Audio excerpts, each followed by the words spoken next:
people. What's going on the Sunday night tap-in? We on the pull-up. I gotta break the ice. Your boy's been off YouTube for a second. We don't know if people's gonna be here on the live tonight, but we know for sure the replay gang will be in the house. But before we get started here, I gotta make sure I'm not struggle streaming.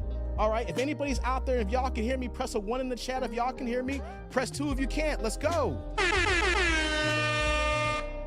I don't know if anybody can hear me. I got to double check that my audio's working right here. Make sure my audio's working right here. I don't know if anybody can hear me. It's been a couple of weeks. Oh, okay. We got a 1 here. We're good. All right, let's get this party started then, guys. Let's get this party started. Give me 1 second here. Here we go. What's poppin', people? I know I'm coming at an off time here. What's going on? It's that dude, Dave, TD&D. I am here on the Sunday tap-in. Y'all normally don't see me on the Sunday, but I gotta break the ice because you know what, though? Hey, somebody's got to do it and everything. Hey, before we get started here, let me get the house cleaning out the way, and then we'll get the cooking and cleaning, and we're going to get to going here because you guys see the title, you guys see the thumbnail. And I've been on Instagram, I've been on Twitter, X, and it is going down in these streets, guys. So check it out. It's ICE causing these protests, and is FBA a cult? Oh, my God. I don't know if I'm going to be here for an hour. I don't know if I'm going to be on here for 2 hours. I don't know if I'm going to marathon stream, but we'll see how it goes here, see how it goes. I didn't know. I forgot the NBA Finals on tonight, but that's okay, though, because my teams ain't in it, so it ain't that big of a deal. But before we get started, guys, let me do the house cleaning. We'll get it going here, all right? You guys see this is a monetized channel here. These live streams cost a little something here. So you see that $ there? Super chat, super thanks, super stickers, guys. You see that ticker? $ that dude named Dave. Come on, guys, help the channel out here, right? You know, just throw a little something at your kid, but check it out. I know everybody ain't got no money. I know some of y'all ain't got that dough. So if y'all can't support the channel, here's what y'all can do. Press that damn like button, okay? Or I know some of y'all gotta go shopping, because if you go in the description box below, or at least any videos from the last 6 months there, look at my affiliate links. We rocking with Timo, people. We rocking with Temu here, right? Okay, so if you click on the links down in my description box there, download the Temu app and use my affiliate link, you get 30% off your first purchase, baby. You got that right. And then on your next purchases, look at the other link down there. $100 coupon bundle, y'all. Yeah, so check it out. You guys can help me out in more ways than one. You guys can support the channel by going ahead and do the super chat, super thanks, super stickers, $ that new name Dave on the Cash App here. See how fast I'm like an auctioneer here, right? But if you ain't got no money, that's all good, though, because then you can go ahead and go shopping on Temu. Tell them that dude sent you. That's right there. Oh, and check it out. The last thing, I don't want y'all to do it, but I want y'all to do it, too. If y'all trying to be a YouTuber, if y'all trying to get in the game and you don't know where to start, look at my affiliate link for StreamYard. This is how we broadcast in these lives here, all my videos. If you guys look at my channel from 2022 to this day, here we've been on for 3 years and change here.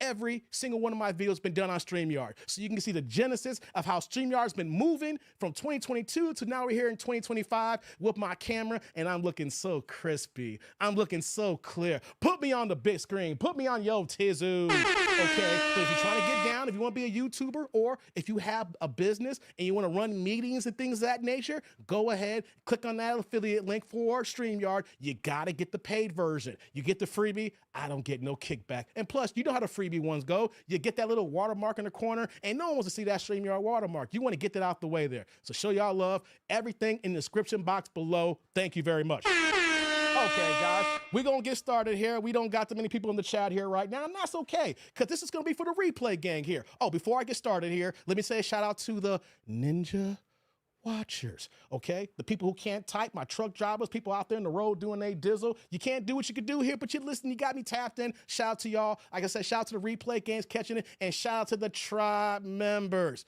Okay, whoo. We got that out the way. That's a mouthful, guys. But we got to do what we got to do here. Shout out to my man T. Orlando saying, this nigga trying to get demonetized.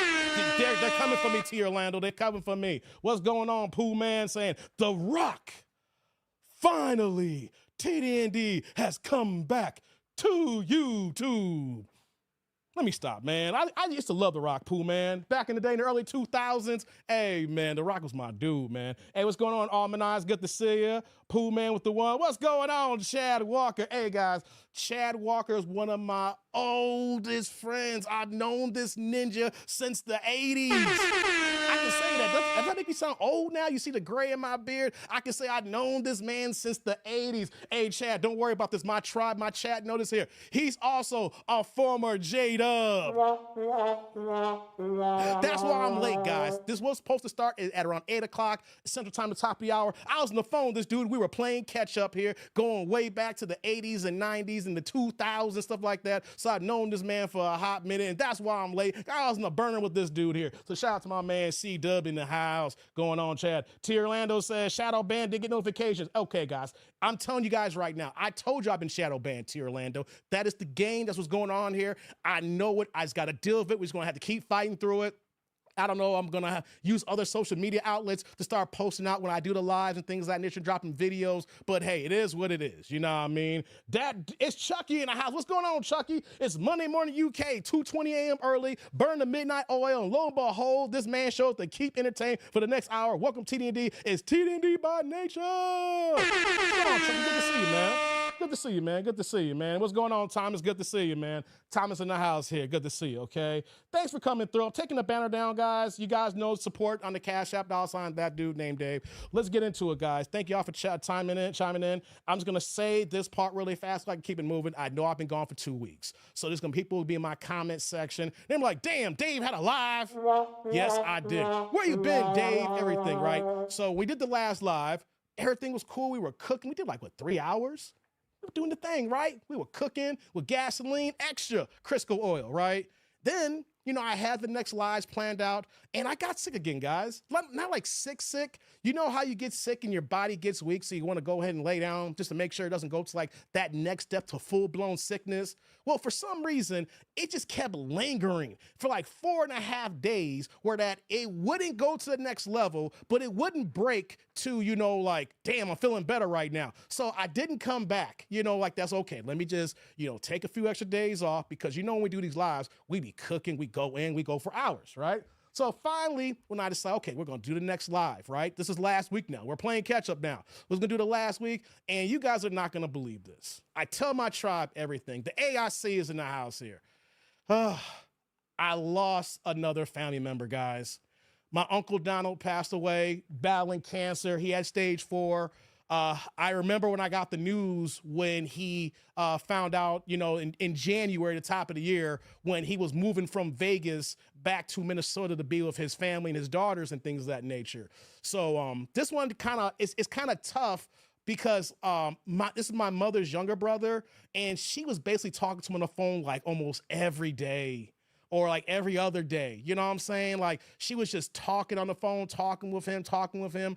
And he took a turn last Sunday. You know, they say he was in hospice, and they started to, if anybody in my family's listening, I hope I don't got this wrong here. I don't know if it was Saturday or Sunday, if they started removing the medication, they was taking them off him, like just want to keep him comfortable, you know, so that happened Sunday. And then we heard that, then by Wednesday, you know, he had transitioned to be with the ancestors. So I just want to say that I just want to give a ceremonial 10 count for my Uncle Don Newell, the Newells of Hazelhurst, Mississippi. And he is the younger brother of my mother. You know, it's been a lot going on, but let me just give that man a 10 count.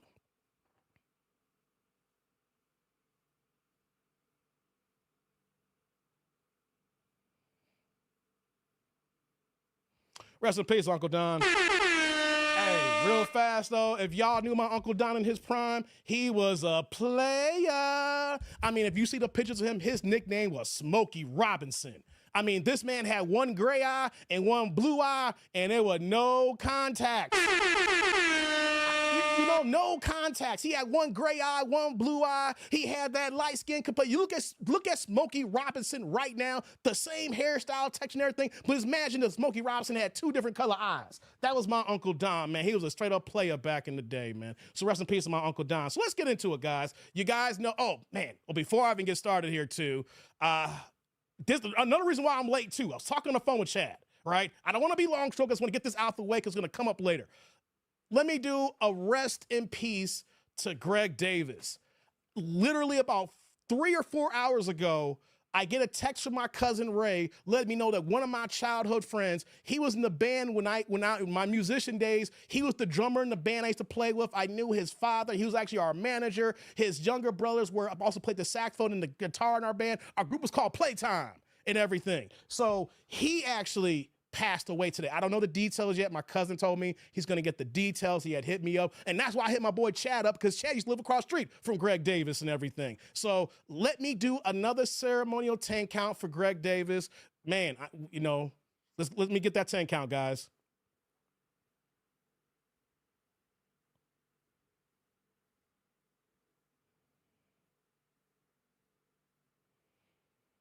Rest in peace, Greg. All right, I know that's the downer part of the live stream here. Let's get into it, guys. Let's get it going here. You guys know I've been dealing with it. Seems like every time I come online, someone else is passing away and everything like that. So let's get to cooking, guys. Hey, I appreciate everybody that's in this live stream here. Why am I doing this live stream today? Because I've been on social media. We've been on X, Twitter. I can't break the habit, guys. I cannot break the habit, family. I know that the application is called X. I still call it Twitter. I've been on it since 2009, and all of a sudden you want me to call it X. I'm used to calling, I gotta be respectful of it. I don't want to be the person that, catches Clay Muhammad Ali. You know what I'm saying? My name is my name, right? So I get it. I've been on X lately, right? And I'm watching the news unfold, what we got going on in the West Coast today, guys. Have you guys been following around the West Coast in LA with the protests? Anybody out there, y'all, if I don't know anybody's who's watching and Ninja watching or anything like that here. Sheila says, I don't call the Sears Tower the Willis Tower. Fact, Sheila. That's my Chicago girl down there. Shout out to Sheila here. If you in the Chi, we don't call it Willis. We call it Sears. But has anybody been following the protest? Or are we going to call these riots right now? Has anybody been following right now? I've been following it, right? And it's been so much going on that I'm seeing there. People are protesting. They're looking at ICE as the Gestapo. They're basically saying that ICE is unlawful. They're over here. They're going to people's businesses. They're going to people's homes. They're going to people's jobs. They're going to people having fun. They're basically saying they're just going anywhere and everywhere to crack down on this illegal immigration, to crack down on the people who was not supposed to be here, to get the people who are the thugs, who are the criminals, or even if you're not a criminal, but you are a criminal because you are here illegally and they're trying to do their job. But so many people, so many immigrants, so many migrants, so many people who have come to this country is basically saying, if you're not with us, you're against us. Have you guys been hearing that, guys? So much is going on where that they're saying that they have a right to be in this country. They have a right to be able to have a life, a family, and be able to have the pursuit of happiness, just like all Americans here. That's what they're saying. They said they deserve to be here. They deserve to fight for their rights here. They said that we have a right to be here. You don't have the right to kick us out. Damn, Tierlando, tell me how you really feel. Tierlando says, these illegals are sucking up resources without paying income or property taxes. Sheila says, other countries don't have this problem. We're going to get into that. Hey, but as we get started here, let me play this video here, guys. Let me just play this first. Let's play this here. Let's play this video and we're going to come back here. Let's do this here. Let's get it going here. Check this out, guys. Tensions over mass deportations in Los Angeles. This was a scene in Paramount, California today when officers responded to a huge gathering as protesters took to the streets to demonstrate against federal immigration operations. Border Patrol says several arrests were made, and the White House says it is monitoring the situation. At least 30 officers wearing riot gear lined up against the protesters. It isn't immediately clear which agency these officers work for. Homeland Security Secretary Kristi Noem says ICE will, quote, continue to follow the law. And it wasn't just L.A. We also saw another standoff between protesters and authorities in New York City. Arrests were made there as well. Today's news comes one day after dozens of people were taken into custody across at least 3 locations in L.A. Our Steve Patterson is in Paramount, California for us. Steve, good evening. What are you seeing there now? Jose, this all started this morning apparently across the street from a Home Depot, but the tension continues to this very moment. I'll step off and show you behind me. You can see LA County Sheriff's Department in full riot gear. We've seen flashbangs be deployed. We know tear gas canisters have gone off. We've seen debris in the streets. We know the FBI says they are looking for several people that they say threw rocks at vehicles conducting operations. This, of course, follows that day of tension, raids across LA and LA County, specifically dozens of arrests being made. We don't know how many arrests or injuries in this police action, but obviously the tension not dying down anytime soon. Jose. Okay, guys, thank you for it. We'll check that out here. Give me back to the big box. Big box, big box. Back in the big box. Okay, guys. So I just want to play a quick news clip of what's been going on this weekend in California. It's been going down in New York. There's been major protests, riots, whatever you call it. It's going across the country here. And normally, I would not just dedicate a particular video or live stream on topics like this, but we're kind of evolving. We're changing. We're going with the times here that's going on here right now. As much as I want to talk about modern women and how they're just doing the damnedest damn things here, making their life hard for the guys here, everything can't be about the women here. We gotta diversify the topics here and what's actually really important that's going on right now. And my channel here, the people who rock with me here, we are predominantly Black American crowd here. Now, we're all over the world, guys. Don't get it twisted. Like, I got people from the UK, got people from Australia, we got people from Bermuda, people who watch me. We're all over, right? But the core, my core demographic, my core base is my FBA brothers and sisters, is my Black American family, is the B1 movement here, right? And so knowing that I am a foundational Black American, and somebody say, what is that? What does that mean? Some people say FBA is a cult. Have you guys heard that? You FBA niggas are a cult, nigga. Wait, I'm a cult? I mean, I used to be Jehovah's Witness. That's a cult. You know? Hey, I'll tell you about a cult, guys. I used to be Jehovah's Witness. I used to knock on doors.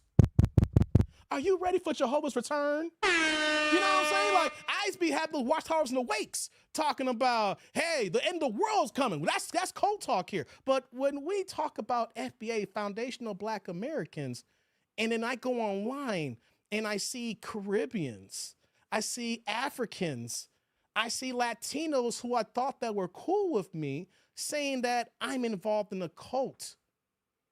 I'm involved in pro-Marxist ideas, that we are over here promoting white supremacy.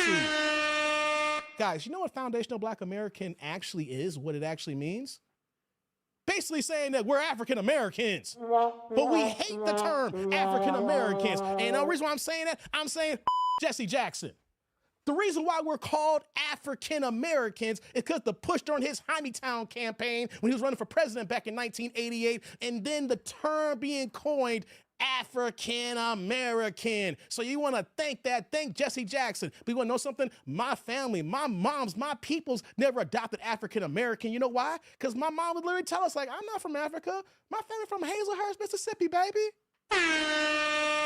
So I'm having this conversation because I'm on X. I'm on Twitter. And I'm seeing the conversations about the protest, about the quote-unquote injustice that's going on. And I had dialogue with this one person. And let me go on Twitter. Let me pull up the Twitter space here to start this dialogue here so I can tell you what was going on here, right? Let me pull it up. Oh, damn, I got a lot of stuff going on here. What's all these updates on Twitter? People commenting? Okay, yeah, all right. So let me go back here. All right. Let's find the one that really kicked it off here. We're scrolling down. Been a lot going on today. Some person named Big Nasty Thoughts hopped on X today and basically said, if you're not Latino and are saying things like fighting ICE has nothing to do with my community, congrats, you're siding with the oppressor. Hold up. Let me read that tweet again. Hold on. This comes from, oh, damn, hold on 1 second. Here it comes. Big nasty thought. Some female who clearly is an immigrant, Tirlando, big nasty thought is the handle on X, said, if you're not Latino, which means I guess she's Latino, and saying things like, fighting ICE has nothing to do with my community, congrats, you're siding with the oppressor. Guys, we got Latinos telling Black Americans that we side with the oppressor. Yo, are we serious here? Tearland is a big nasty. Broken traditions. What's going on, BT? I hate how they want us to side with everyone. BT, I'm gonna get into it, dog. I've been having mad dialogue on X. BT, just stick around for a few minutes, dog. Just stick around for a few minutes, dog. I'm getting into that, man. Dude, oh my God, I'm about to lose it right now. Ah! Tirlando says, no, we are sitting this fight between the state and illegal immigrants who are taking resources from our community. So check this out, guys. I decided to hop on and I said, I'm not Latino, but I got my popcorn. We're not siding with the oppressor, but it's called hold your own nuts. It's not our fight. FBA don't have to worry about getting deported. That's what I've been saying all day, basically. I've been topping from tweet to tweet to tweet, and you will be surprised, guys. Some of y'all may not be on social media that much. Some of y'all may not be on Twitter. Some of y'all may just talk to regular family and friends at work. You will be surprised on the tens and thousands and thousands and thousands and thousands and thousands. The cricket's coming on. Thousands and thousands and thousands of people who are Latino, who are immigrants, who are from Africa, from the Caribbean, and they are saying we are the problem because we're saying we're not going to go out there and protest with you guys. They are saying that we are the problem because we are stepping back. We are saying, no, it's not our fight. It's not our battle. It's not ours whatsoever. There was this back and forth that was going on here, right? I want to read this here. What really got me to say, I'm pulling up today. So she says, I'm just going back and forth and I'm going back and forth. It says, sure, descendants of slavery, this is what she says. Let me give you context. Sure, descendants of slavery in the USA experience zero oppression. People just say anything on here. I looked at that and said, what the hell did this Latino woman say to me?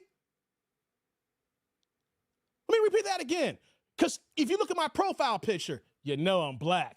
It looks just like this. Matter of fact, it's my YouTube handle. Same fool. You look at me, it's like, yeah, that's a Black man.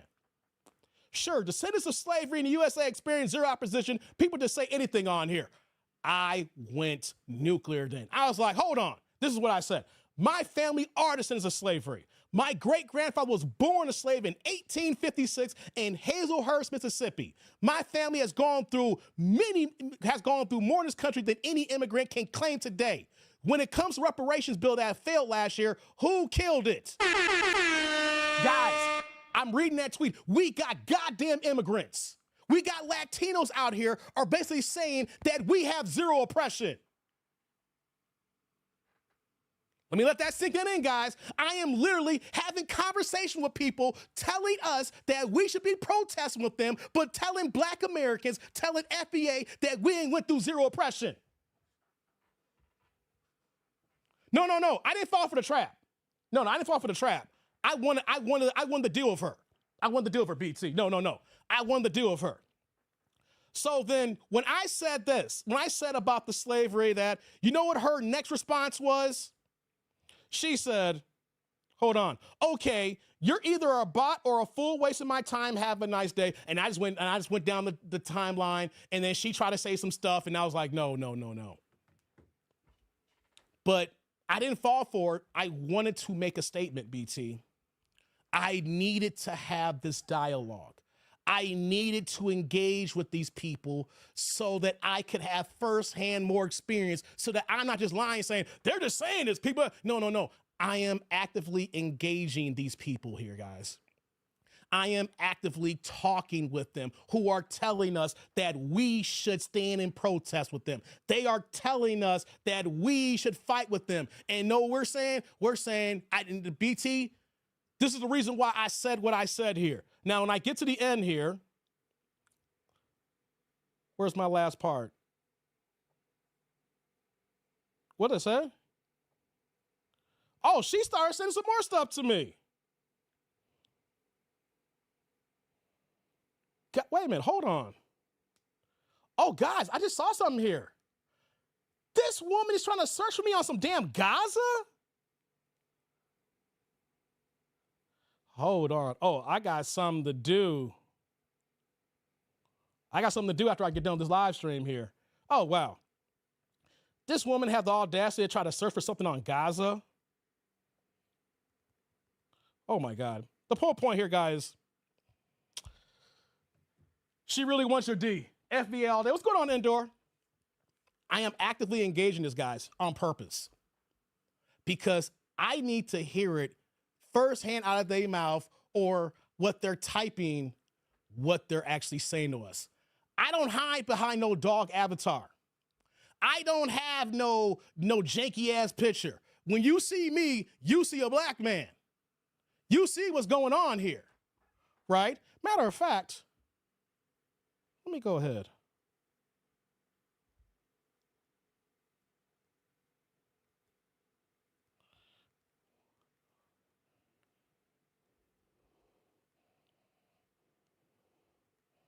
Give me 1 second, guys. I got to do this.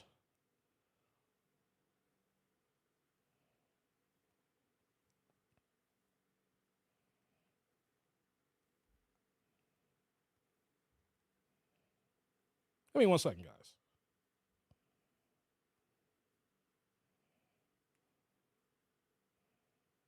One second.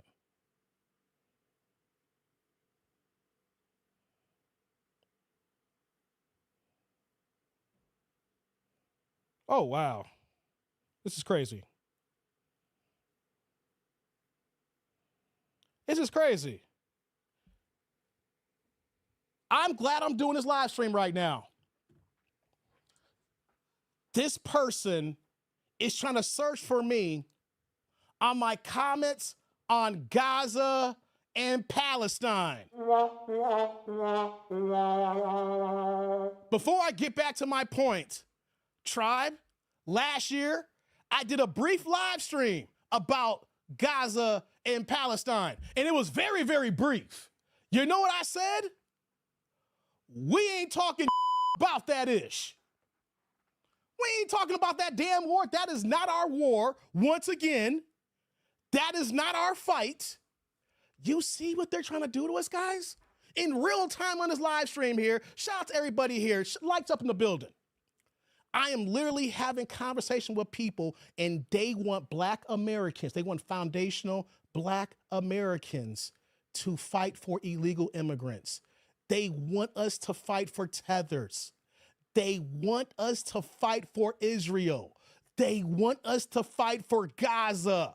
They want us to fight for everybody else out there. But when it comes to the plight of the black American, to FBA, when it comes to a crime bill, a federal hate crime bill, when it comes to reparations, where are all they at?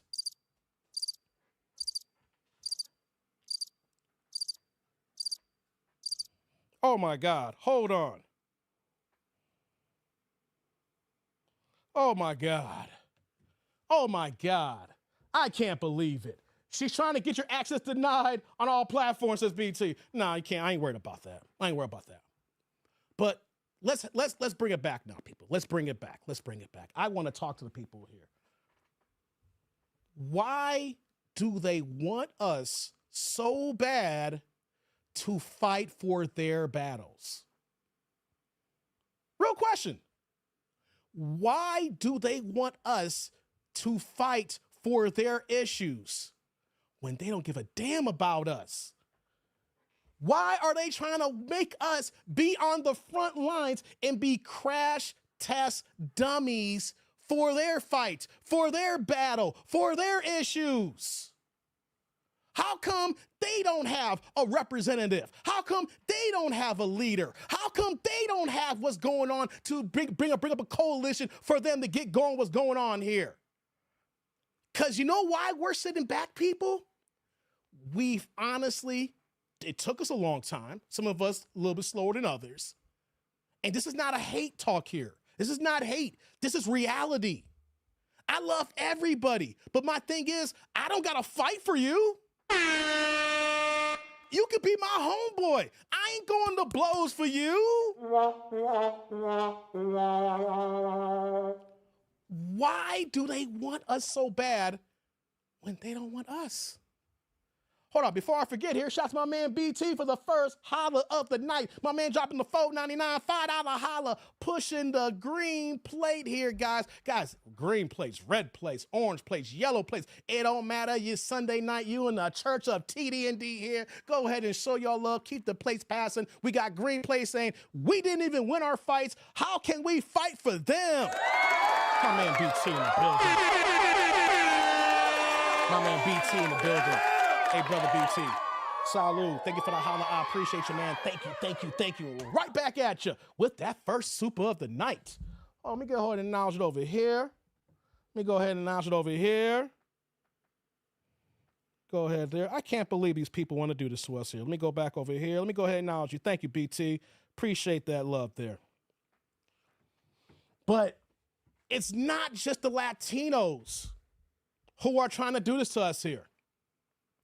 Why is immigrants, why is it Africans from other diaspora, why is it the Caribbean are trying to make it seem like, oh, black men, what's wrong with y'all? Y'all sound like y'all for white massa. I gotta play this video, guys. I gotta play this video. This dude has been going on social media. His name is Conscious Lee. Have you guys ever heard of a Conscious Lee, guys? Have you guys ever heard of Conscious Lee? He's a tether. He says a lot of disrespectful things about black Americans. And the thing is, we're not going out of our way to denigrate these people. We are responding to the things that they're saying about us. Let me go play this video, guys. We need to break this down here. It's a short video, but we're going to break this down here. Let me pull this up on the screen here. Small box. Where's my small box at? Small box. Here we go here. This is this guy here named Conscious Lee. Let me go ahead. Let's play this here. Everybody that's watching, when I made the overall arching argument about how FBA is white nationalism and blackface, listen to the way he talked about genocide. Wait. Guys, we've got immigrants and tethers who is basically saying that black people are basically white supremacists. We're black and white face. Hold on. Let me play that again. Let me play that again, guys. Hold on. Listen to that. Right now, I wanted for everybody that's watching, when I made the overall arching argument about how FBA is white nationalism and blackface. Guys, you exactly, Sheila. Wow, guys. This is what we're dealing with, guys. For my black people out there, for my foundational black Americans, you may be walking the streets. You might be at work. You might be at a restaurant. You could just be out minding your business. And when you see people who are not of the diaspora, foundational black Americans, this is how they think about us. I had no idea that I am white nationalism because my great-great-great-grandparents have been here since the 1700s in Hazelhurst, Mississippi, who was born in this land here. I had no idea that white nationalism is being my bloodline and lineage of where my people come from Hazelhurst, Mississippi, guys. Hold on, let's play it and we'll stop it again. Listen to the way he talked about genocide. The speaking point that he gets that from about abortion, that literally comes from white nationalists hijacking abolitionist movements and literally correlating abortion to slavery. But just like the white supremacists that care so much about abortion being bad, but they ain't got no energy for after the child meets the womb. When I asked Joe in cross-sex, hey Joe, can you name a specific law that impacts black women giving black women how to give children? He said no. He said no. This illustrates how they care way more about fighting against illegals than they care about advocating for black women. You feel me? They care way more. I'm talking about. I hate to do this to my people in my African diaspora. We got other cultures is saying that we don't care about our black women. When last time I checked, in so many African cultures, you guys are cutting the clits off of women. Y'all know about that, don't y'all? About the mutilization that goes on women in the African culture, the diaspora? Have you heard of any FBA black men who are doctors in this country who is mutilating women? But hold on here. Yes, we are supporting immigration and the deportation. We're all for that because for so long we have seen people come from other countries, and when they see us, they look down at us. They call us cicadas. They call us lazy. They call us shiftless. Even though that you're coming here and then you're getting sponsored funds from the government. U.S. aid.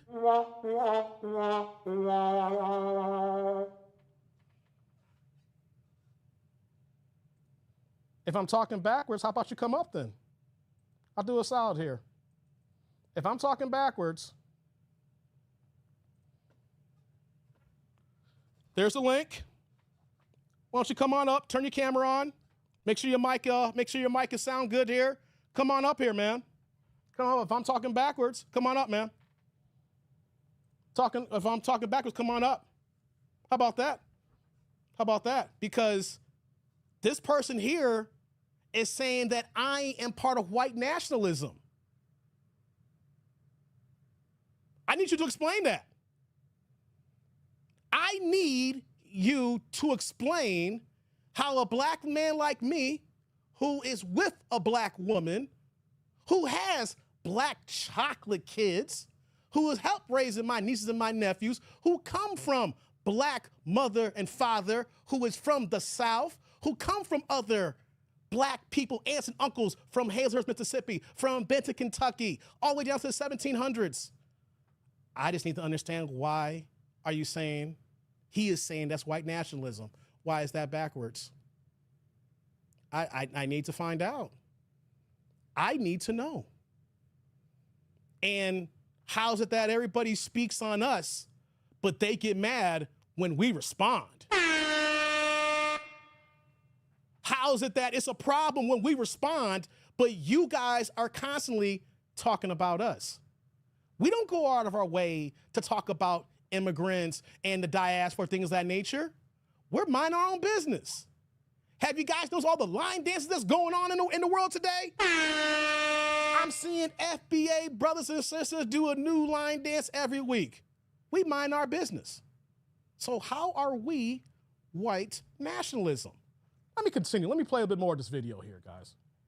What does it mean to identify how many children, you know what I'm saying, die in abortion, which is like abortion is not genocide, it's be claiming that, you see what I'm saying? But literally make the same argument that they make on Fox News, alt-right, David Duke, saying that this thing is that, it's like that reflects the argument. Third thing is the fact that it was the last 30 seconds of his speech illustrates how FBA cares more about they anti-illegal bullshit than they care about black people. This guy is saying that we care more about immigration than we care about our black people. Y'all, guys, this is what we're dealing with. This is what we're dealing with. I'm sorry, guys. There's never been a black and brown coalition because the brown is not a coalition with the black. They hate us. They despise us. They look down at us. This man is actually saying that we like immigration more than we don't like our own black women. No, several things can be true at the same time. We can love the fact that Tom Homan is coming through and is basically put a halt at the border, and so that we don't have as many illegal crossings coming in. And people who are not supposed to be here need to go. What's so hard about that? People who do not need to be here because you have an expired visa, you have an expired green card, you came over here illegally, whatever the case is, if you are not here legally, or there's rules that's going on that say you gotta go, you gotta go. But you wanna know something? This is not our fight. Why are you trying to denigrate us? Why are you trying to talk down at us? Why are you trying to make us be crash test dummies for your fight when this time last year, what about that California reparations bill? That reparations bill in California could have been the linchpin for reparations in general for the entire nation for foundational Black Americans. Some of you are going to say, you guys don't deserve reparations because that's a handout.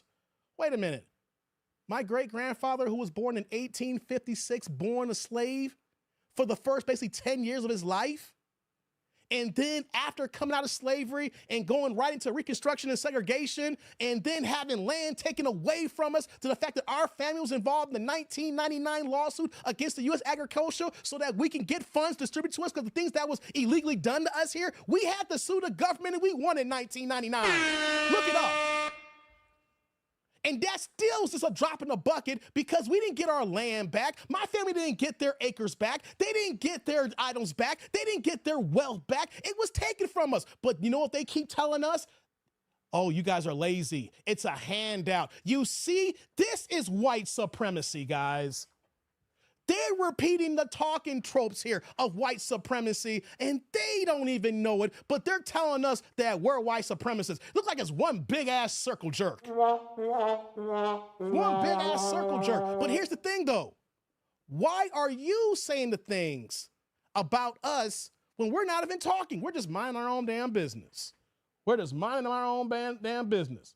Shout out to my man Arvin here. He dropping the $10 holla. What's going on, Arvin? Man, shout out to you, man. Hey, come on, guys. We got a yellow plate. Keep them passing, my man Arvin. Dropping in that yellow. What he got here? Keep cooking, Dave. You on to something. Hold on. Let me give it to you right here. Hey,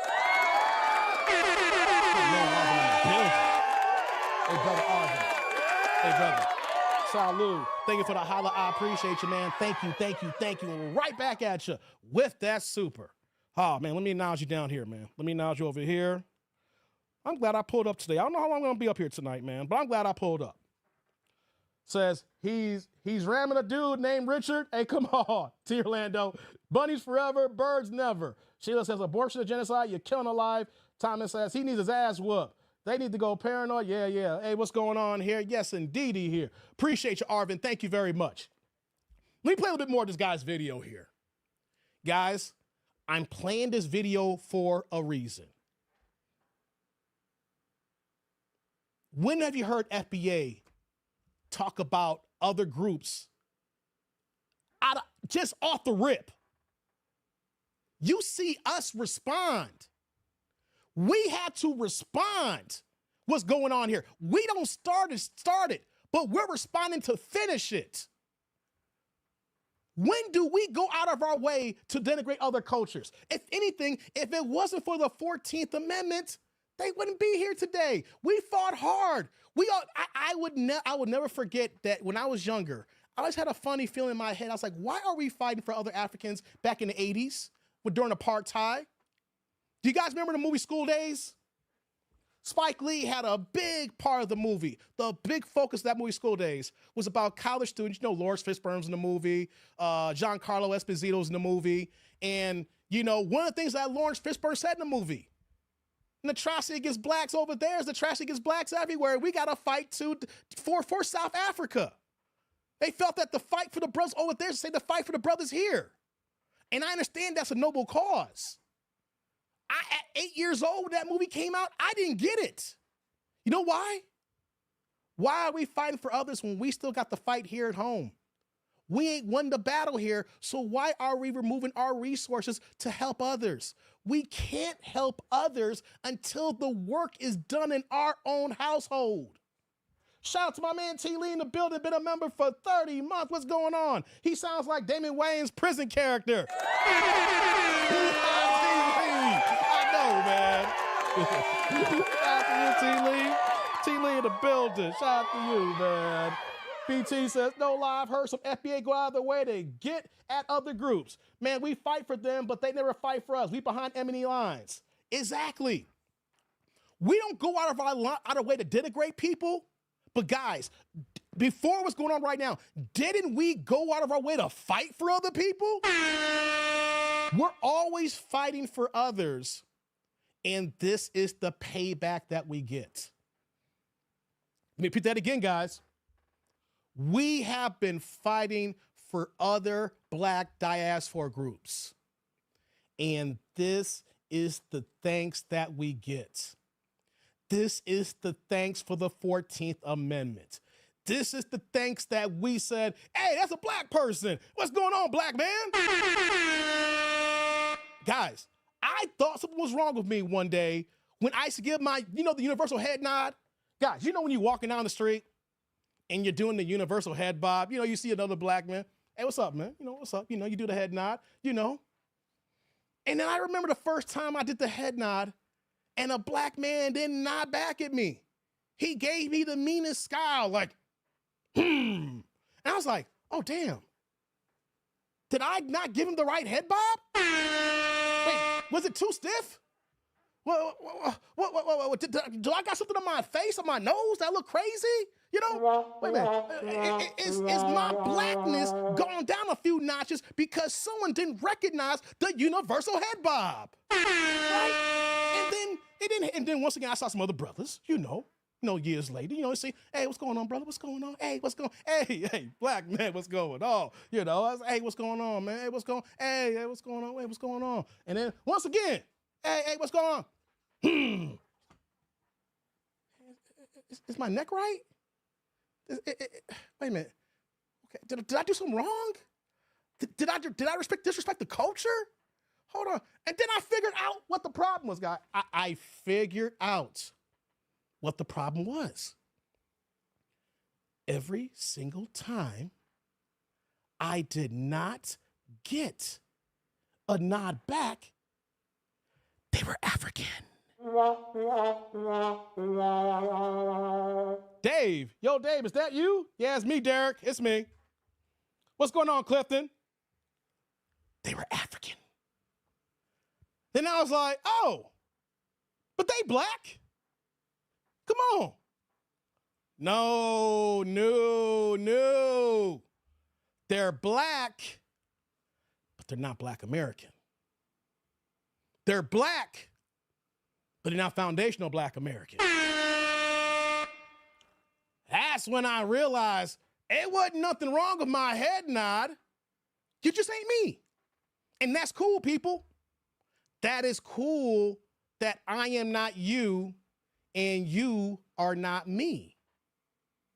But it doesn't mean that I have to fight for every one of your battles.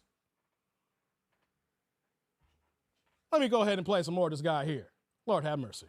It took him the last 30 seconds of his speech, 4.5 minutes to start talking about Donald Trump saying he wanted to deport the enemy within and deport starting with the homegrown criminals. When Donald Trump says he wants to deport homegrown criminals, aren't Black people 5-6 times more likely of finding ourselves convicted of crime, which means we are more likely to be criminalized? So when he says he's going to deport the enemy within, how come y'all being so lost in the sauce of anti-illegal immigration propaganda that y'all don't see? Hey, man, we are Black people. We are already disproportionately impacted by everything. So when he started talking about overturning the 14th Amendment, and also too into that, how much time I got? 3 minutes. His response. Hold on here. Let me pause that here. We got to digest this here. He's getting at the notion that we foundational Black Americans can somehow find ourselves getting deported.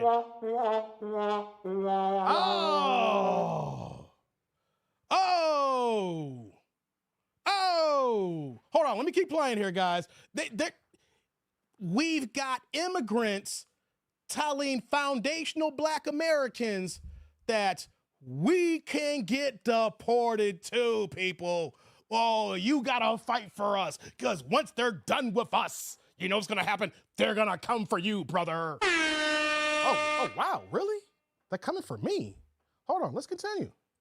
To me, talking about how Trump administration is trying to overturn birthright citizenship is non-responsive to how I'm saying it's going to impact the Black experience. Donald Trump and the administration has been lying through their goddamn teeth from the campaign all the way through now. So if anybody in FBA is being disingenuous and believes that we should take a Trump administration's words from what they said, you are being gullible. The Trump administration has... Hold on here. He is trying to say that FBA is gullible. We should not believe anything the administration says, and trust me, we've been in this land way before you. We don't believe everything that the white establishment is going to tell us.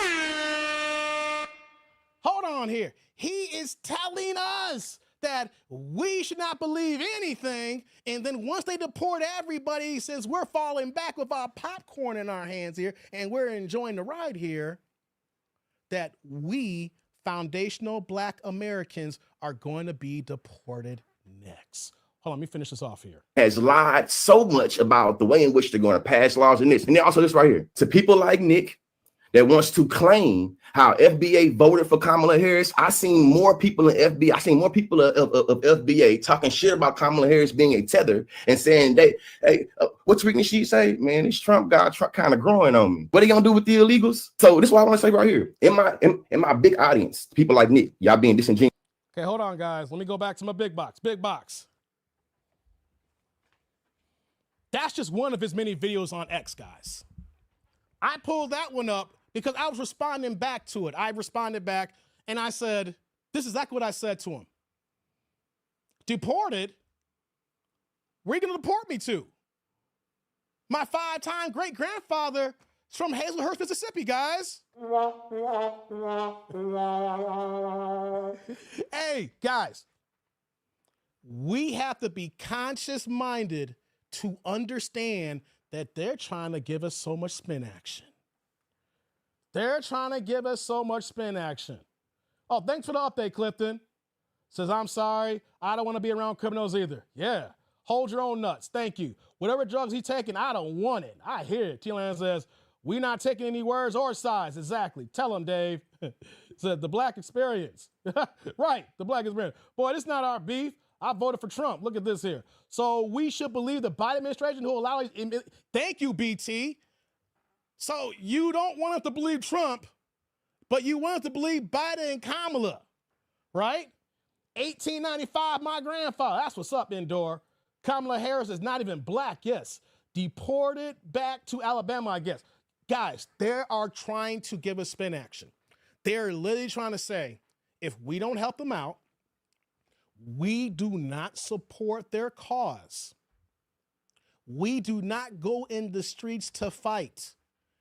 Do not protest. Give ICE a piece of their word. Be out there so we can get tear gas. They want us out there like we were, like our parents were out there in the 60s during the civil rights era. They want us out there to be getting sicked on dogs with them. They want us to be out there to get run down with the fire hoses. They want us to get our asses whooped by law enforcement out there in the streets. They want us to be on the front lines to be crash test dummies for ICE. When has ICE came after FBA?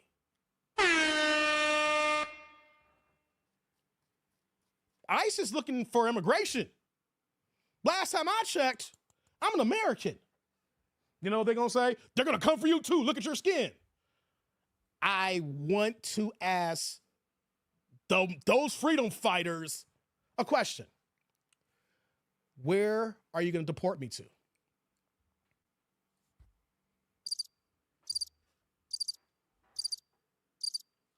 Where are you going to deport me to? That is the question. Where are you going to deport us to?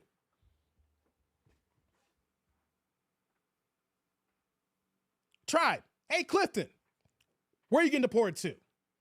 Thomas, where you're getting deported to? BT, where you're going to get deported to? T. Orlando, where are you going to go? Where y'all going to go? This ninja. I thought you only went there on vacation, T. Orlando. These illegals hate the song Ice Ice Baby. What's good? Thomas, where are they going to send you to, Thomas? They are literally playing in our faces, people, and telling us that after they're done with the Latinos, after they're done with the Haitians, and they're done with the Caribbeans, anybody from the African diaspora, they are telling us that we are next. They are saying that once ICE is done with them, they're going to round us up and then take us out. Deport me somewhere over a beach of senoritas. Come on, T. Orlando. Deport me somewhere over a beach and senoritas. You're going to Memphis, Tennessee indoor? Okay, gotcha. Yeah. BT saying Georgia or Virginia. Okay, for Georgia, Virginia. Thomas says, my grandfather's from the Barbados. Where your mother's side from? Hey, Thomas. You see, the thing about FBA, guys, you can have one side that might be for the Caribbean, Barbados, Thomas, but what about the other side? Is both sides of you Caribbean like that? You know, that's how that works here. Clifton says, the Democrats are now calling our ancestors immigrants in pathetic attempt to get us believe the fight. This is reckless. Oh, thank you, Clifton. I'm glad you brought that up here. Clifton is bringing up the point that Bakari Sellers, that bootlick, he was on CNN and had the audacity to saying that all blacks are immigrants. See, this is what they're doing here. That's why I brought up in 1988 with Jesse Jackson and African American. It started over 35, almost 40 years ago. First, they start with the name change, right, guys? First, they start with the name change.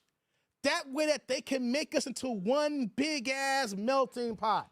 You can't say Negro or Black or the Black American. You say African American because they say we all have African ties. So it starts with the name classification. Then you put that blanket trick back over all of us here. And then once you do that, saying African American, then you can start to codify. Then you can start splaining. Then you can start doing word babble. Then you can kind of start being a smooth talker and use a technicality and then say, all blacks are immigrants.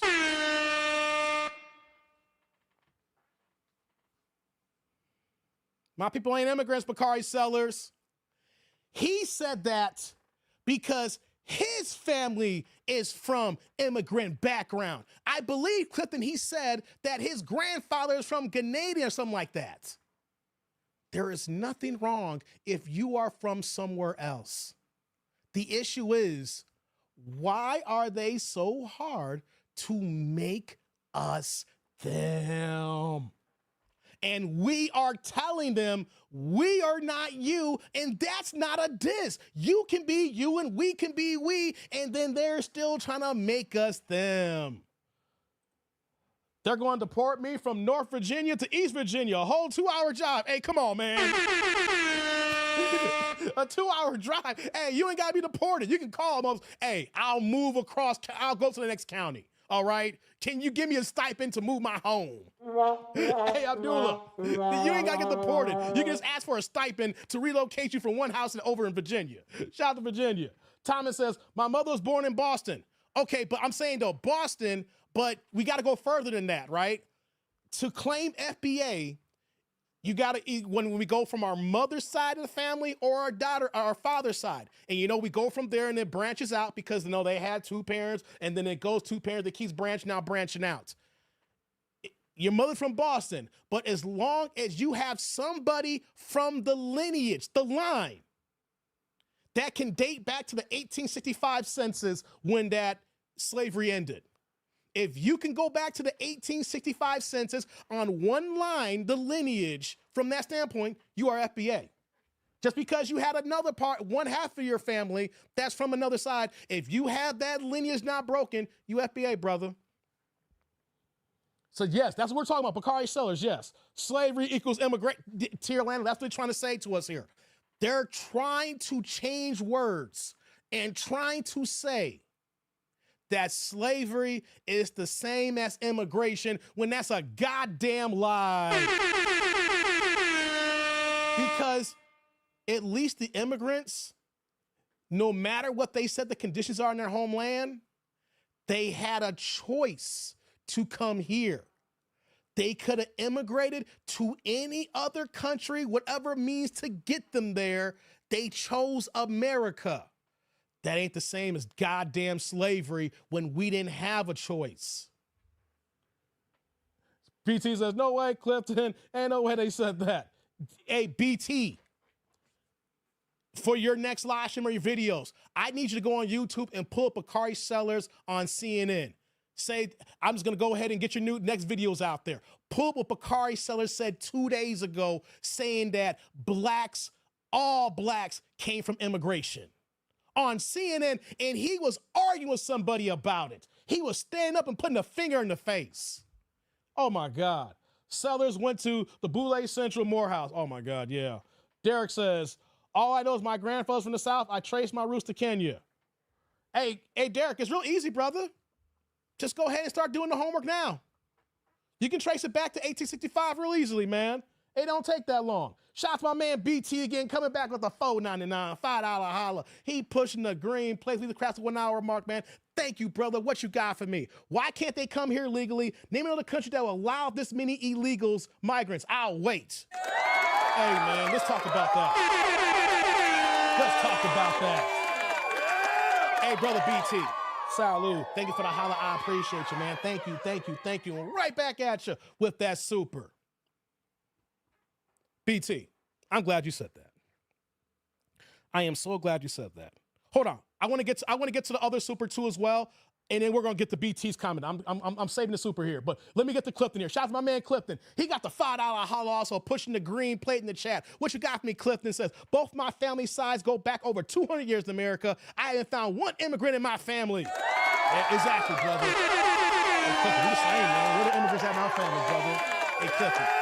Salud. Thank you for the holla. I appreciate you, man. Thank you, thank you, thank you. And right back at you with that super. Pushing these green plates, man. Green plates. I need to get back to BT's comment. I got to get back to BT's comment. His super. I'll put you back up, Clifton. I want to get back to it. Abdullah said, yes, Morehouse the Boulay, Abdullah. Unfortunately, they're all the Boulay, man. And when you look at the HBCUs, who is the most enrolled and who's running them? The alphabet community and immigrants.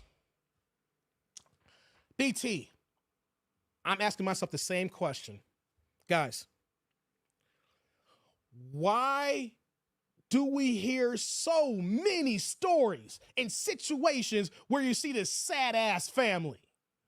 The mother's crying, the teenage son is crying, the preteen daughter is crying, and then you see the 3 kids that are toddlers and they're crying. They're crying. They deported our daddy. He been here for 20 years. What? He been here for 20 years and they deporting him now.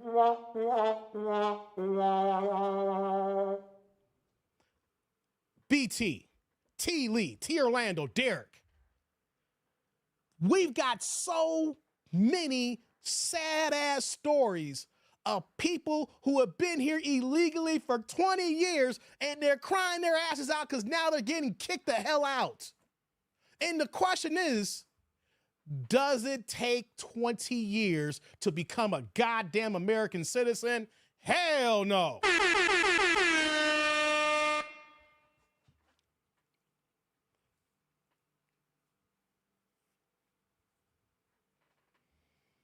It don't take no 20 years to become a legal citizen if you decide to, even if you decide from the day you set foot in this country and to the day that you say that you want to take the oath to be a naturalized citizen of the United States, it don't take no damn 20 years.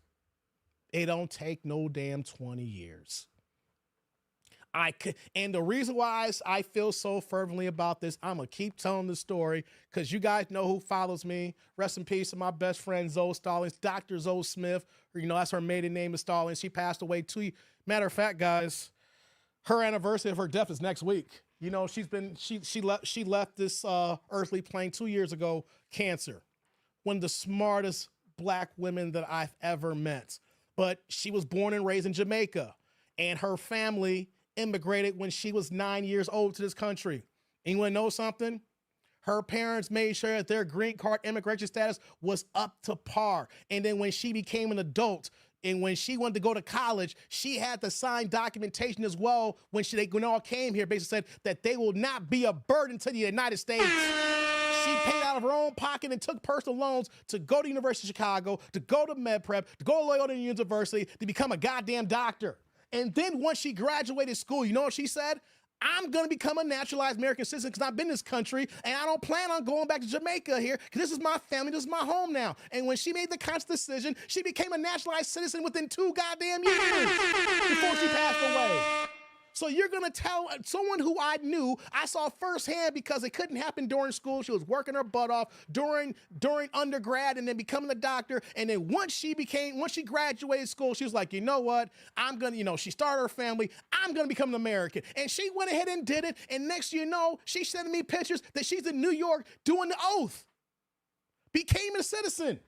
But we got thousands and thousands of stories I'm seeing online of people who came here working regular jobs, minding their own business, and then when ICE comes, they want to cry on the news saying, we've been here for 20 years, I don't get it.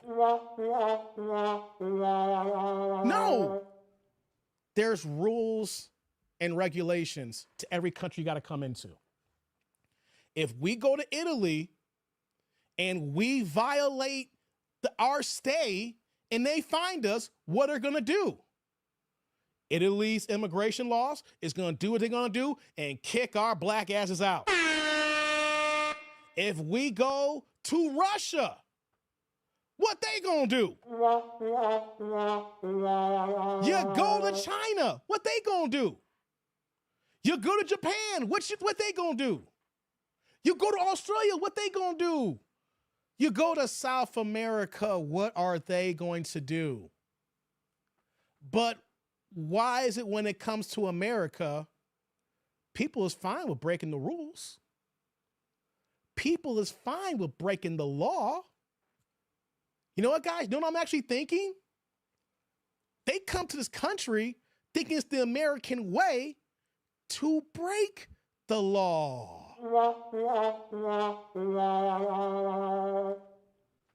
That's what they think.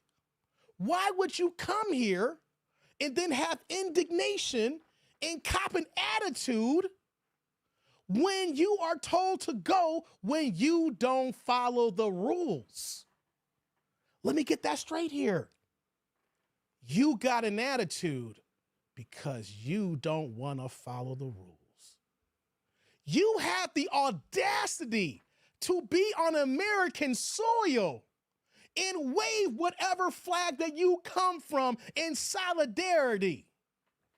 Guys, if we go to any other country, if we go to South America, we go to Colombia, we go to Ghana, we go to Istanbul, we go to Sicily, we go anywhere.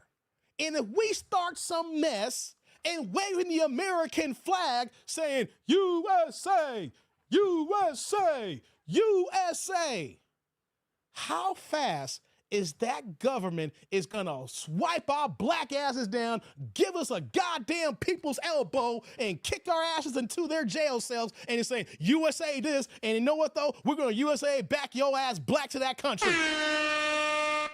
But when it comes to here, oh, we got to fight for them.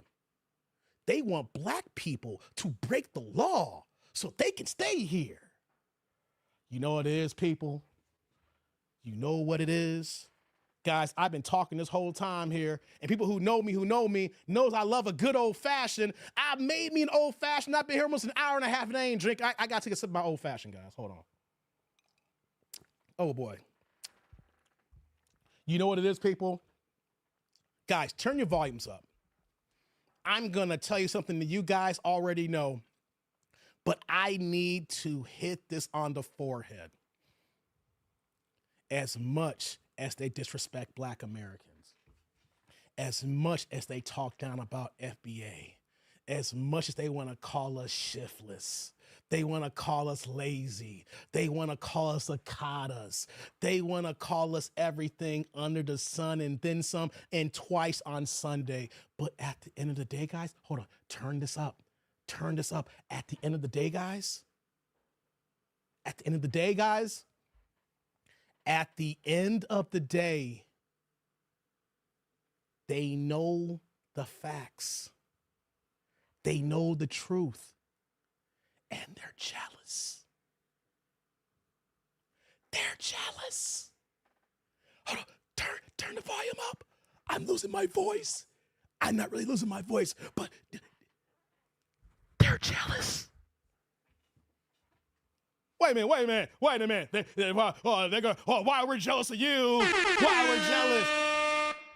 Because we didn't come from where you came from.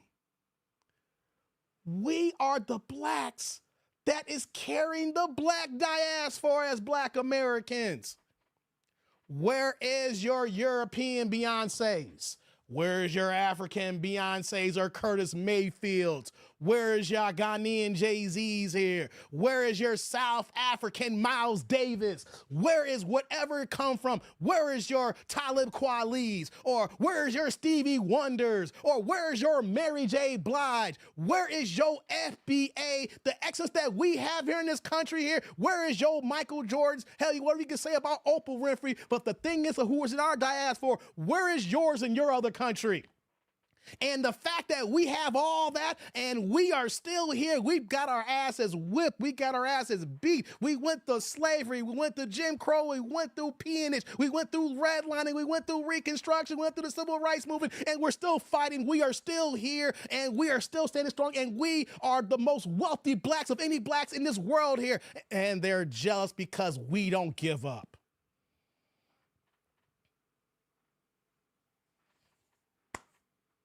We keep fighting because we don't flee. We stayed right here.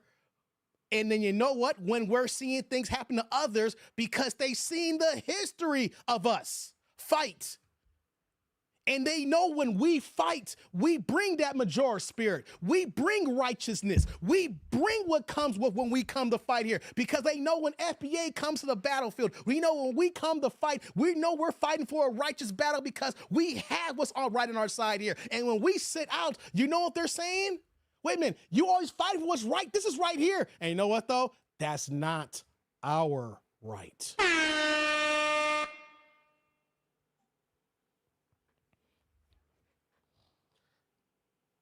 Let me go back up here. Let me get some of these comments here. I've been talking here. I want to see who's in the chat here. Your ex-wife got naturalized 2 years ago? Was she stuck here, T. Orlando? HBCUs are irrelevant because they don't produce graduates that have enough money to support them like the PWIs. That's a good point there, T. Lee.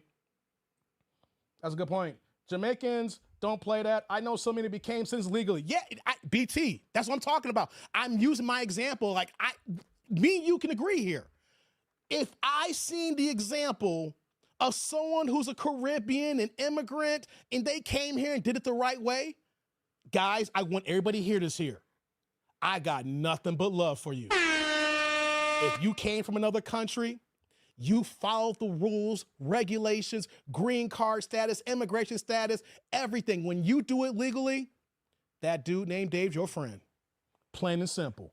That dude named Dave is your friend. Hey, what's going on, Felicia? Hello, FBA family. Shout out to you, girl.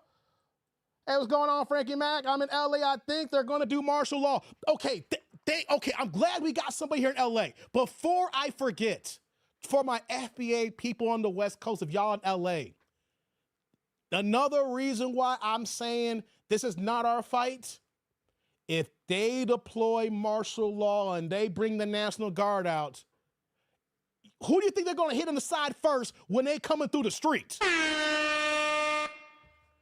That's why we're saying stay at home, people. Stay at home. Because if you're out there and they deploy the big boys, we know who they're going to target and hit first. We've been there. We've seen that. We experienced it. Hell, we wrote the playbook on protesting and marching here.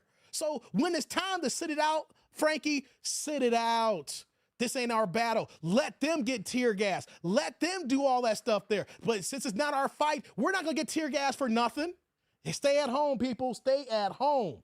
Thank you, man. Thomas says the governor of mayor of Boston are helping the illegals. That's why I went to Independent. I hear you. There you go, man. The mayor of Boston is a child of immigrant. I've been seeing that, Clifton. Boston's going down.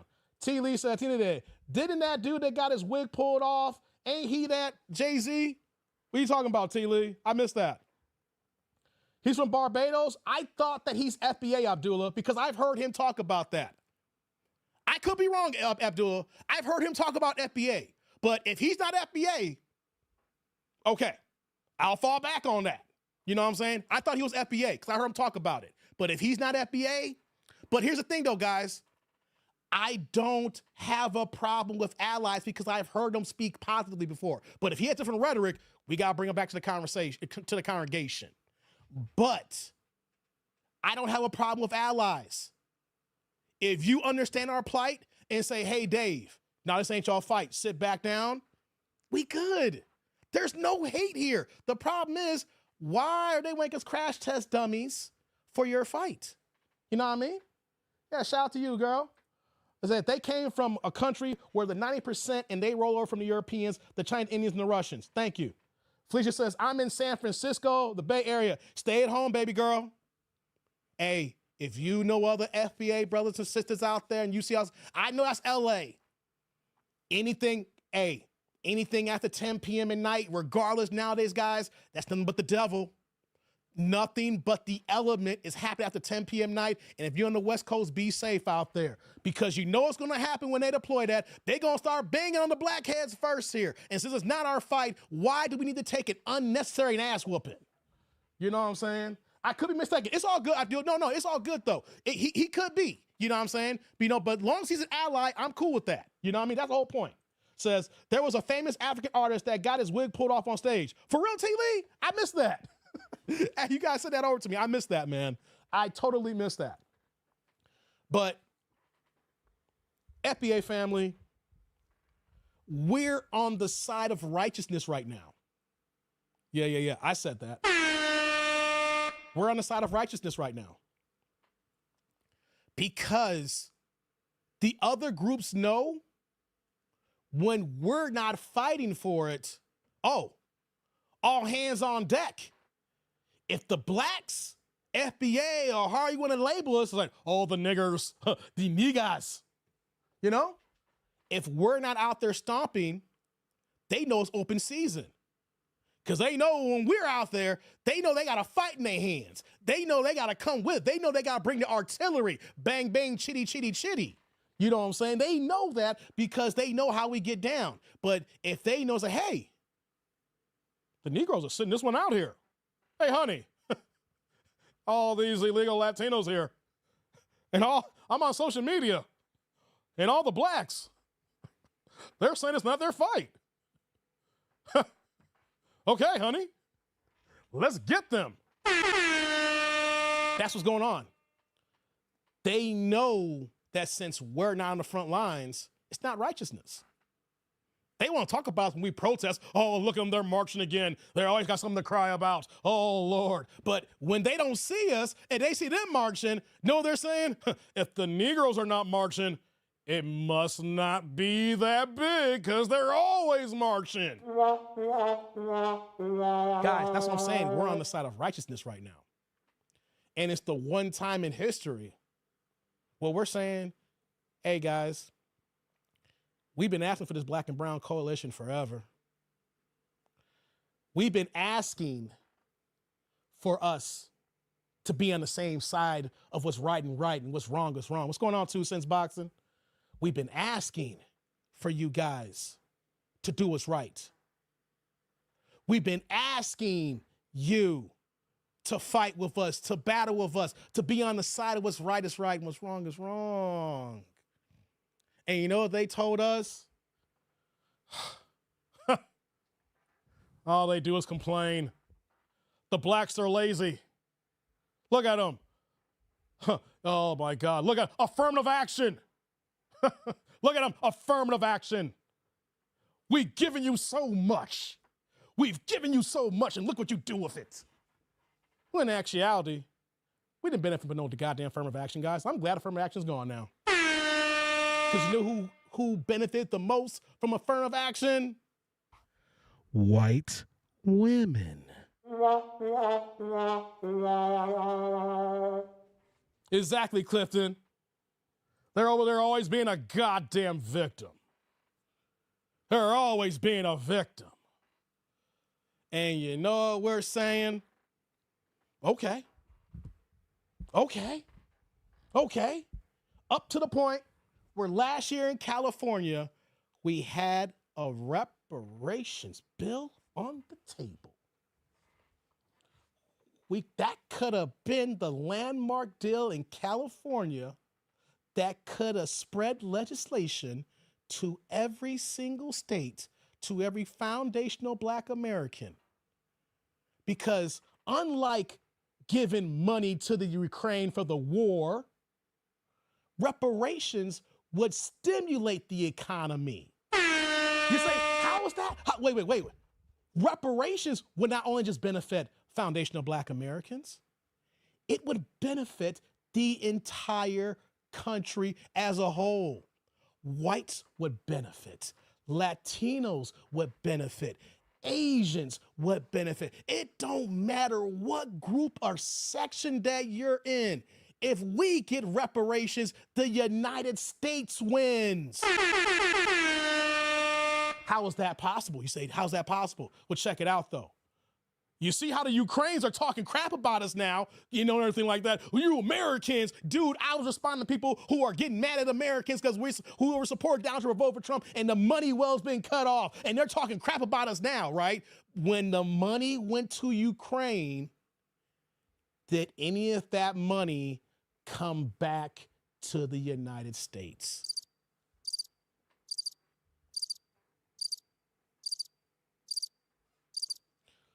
We sent that money out to Ukraine. We sent our resources. We're using our military. We're also using our the people who are enlisted, who are on the front lines. We're using all that, and nothing is coming back to us. It's just money that's going into an empty pit, and the Americans are not gonna see that again. But guys, when you infuse that reparations to the economy here, all that money, even though you may say, you get this, you're gonna bankrupt the economy. Well, you know what though? All these illegal immigrants were getting debit cards and homes and healthcare benefits. So you know what though? You might as well give us a one-time deal when you was giving these immigrants every monthly stipends. But check it out though. When you give foundational Black Americans the reparations check, you know what we're gonna do with that? It's gonna stay right here in the United States, people. Hold on. What'd I say? The government cuts the cash reparations check to FBAs who qualify, not everybody, but the ones who do. And you know what happens? We take that money and we put it right back into the U.S. economy. Clifton says Walmart will benefit. Hey, come on, dog. That's a fact. That's a fact. Says, there's never been a Black and brown. I live in the Bay Area. They walk past me and turn their noses up. Hey, Felicia, I'm in Chicago, one of the most segregated cities in the United States. I feel you. I know what you're saying. I know exactly what you're talking about. Exactly. You say Walmart will benefit. They saw us about to surpass them, so they ended desegregation in schools and make us dumb. Exactly, T. Lee. But you know what though, guys? Where's that money gonna be spent? People gonna go ahead, you know what they're gonna do? When you have that kind of infusion, You're going to move. So you know what that means? People are going to buy homes. Or maybe they don't want to buy a home. Maybe they're going to rent a better apartment. Maybe they've been, let's start from scratch here. Let's go to the genesis. All this money that's going to be infused in the economy. And what people going to do? Maybe you don't live in a good place here. You're going to upgrade to a better apartment, right? Or you go from an apartment to a condo, become a homeowner. Or maybe you're already in a condo. You've been trying to save up, and now you can go from that condo to a townhouse. Or maybe from a townhouse to a single family home, whatever the stair steps are. Or maybe wherever you're at, and maybe you stayed at one place and you was able to skip certain steps to get to that house. Okay, we know we gotta buy some cars, right? I don't give a damn what kind of cars we buy, but you know what though? All them cars in the dealerships, you know, and all them lots that's full right now, guys, the car game is crazy down bad. Okay? These dealerships are losing money by the day. It don't matter if it's gonna be a Dodge, Chrysler, Mercedes, Benz, BMW. Everybody's hurting to some degree. People are making money, but everybody's hurting. The dealership game is crazy. We're gonna be buying cars, y'all. We gotta upgrade our cars. So you know what that means? We're gonna help the housing market. You know what that means too? We're gonna help the auto industry because we need new whips, right? Hey, Clifton said Walmart. You know what that means? We ain't gonna have empty refrigerators. So you know what though? Yeah, we go to Walmart thing, because you know what though? Gotta get them food, gotta get them supplies, and they got a whole bunch of cheap stuff too, right? So of course Walmart's gonna win. But you know who else is gonna win, people? Hey, we gotta buy new clothes. We gotta buy new clothes.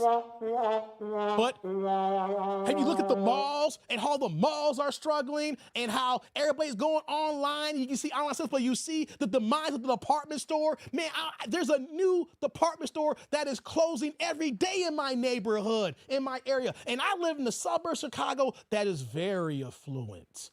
Very affluent. And I'm seeing stores close down left and right. And you know what that means? That infusion in cash? We got to buy clothes. I'm just going on the mere basics that just that infusion alone will save so many industries. Whether we got to put clothes in our back, we got to go buy food. Ain't no one going to be complaining about grocery bills going to be high because we got the money to buy the goddamn eggs. We got money to buy eggs now. We ain't complaining about no eggs. We got money to buy eggs. You know what I'm saying? Hey, I want to take my baby out to eat. Hey, Felicia, I know you want your man to take you out, right? Or your husband or whatever you got going on over there. Hey, you know what? You know what hubby say to you, Felicia? Hey, baby girl, go ahead, put that new dress I bought you. We're going to go out to eat. We're going to have a good time and act like good, respectable black folks and enjoy this good goddamn meal. Hell yeah. Mm-hmm. Yes, indeedy. Hold on here, saying that we don't see it like that. They just don't want FBA to have it. They're scared they'll be over them. That's the whole point here. Korean hair salon benefits. But you know, hey, Clifton, I'm glad you said that, because you know why? Because if we play the game right, this happened here, unfortunately though, you Asian beauty salons may got to go out of business because we have now the cash infusion to buy and build our own beauty supply stores, and we can go and have our own shops in the hood. And since y'all want to disrespect us, when we come in there, you change your language and start speaking a different dialect, so you know what we're saying because you're disrespecting us here. You know what we're going to do? We'll have the money to have our own hair salons, and then we can buy our own black products. Oh, yeah, y'all. Yes. Unfortunately, for the ones that have been disrespecting us for so many years and decades, you're going to have to feel that pinch. For your other Asian community groups here who've been rocking with us, you're going to be okay. If you've been an ally, you're going to be okay. But we know them stores in the hood. I know the ones on the south side of Chicago when I've been over there, and when you walk in, they know they're looking down at us, and they talking crazy, and they change their tone and go to speaking a different language, talking bad about us. Come on now. Abdullah says, what you got here, my brother? Abdullah on ADUS accusing him of being a Haitian immigrant. Not true. Vlad TV, I stand corrected. Yeah, okay, no problem, Abdullah. I didn't want to get into that, Abdullah, but you're good though. Because the leader of ADOS, I can't think of her name, starts with a C. I'm having a brain fart. I'm having an old nigga moment right now. I'm having an old nigga moment right now, guys. But I can't think of her name right now. But she's the light-skinned woman who's like the head of the ADOS. Her and Talib Kweli were going into a big back and forth like 6 or 7 years ago. It was huge. And during that time period, I didn't fuck with ADOS because I looked at it and I was like, something ain't right. I get it, the descendants of slavery, and when you hear it initially, it sounds like FBA, but then when I heard the details, I said, something don't jive right. And then when I saw Talib Kweli go back and forth on her, I was like, Cardinal, thank you. When I saw him go back and forth with her, Abdullah, that's what made me, that's why I was saying that he's FBA, you know? But you're good though. We're all good though. Don't worry about it. A big problem is most of the hair extension distributors are from Asia and refuse to do business with black-owned stores. That's true, Clifton, but you know what, though? With the infusion of reparations, when we have all that money, we can have somebody at the top who becomes the distro. We don't got to worry about those other industries. We can start from scratch saying, we got all this money now. We're starting at the bottom. We know how to run the stores. We just got to figure out how to get the plug. We got enough money to get the plug.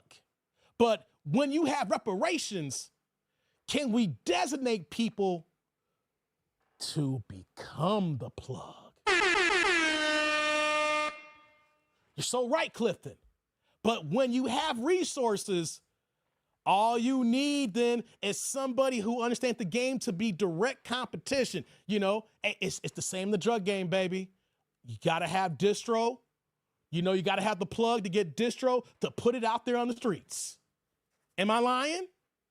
We already got rich, successful black people in this country now. Reparations would sit over the top, knowing that the people know that there's other resources so that we could focus on individual commerce, individual industries where that we know the people, our black FBA family, who is proficient at it and can focus on every single item that there is. But that is the issue, guys. Reparations. They don't want us to have it.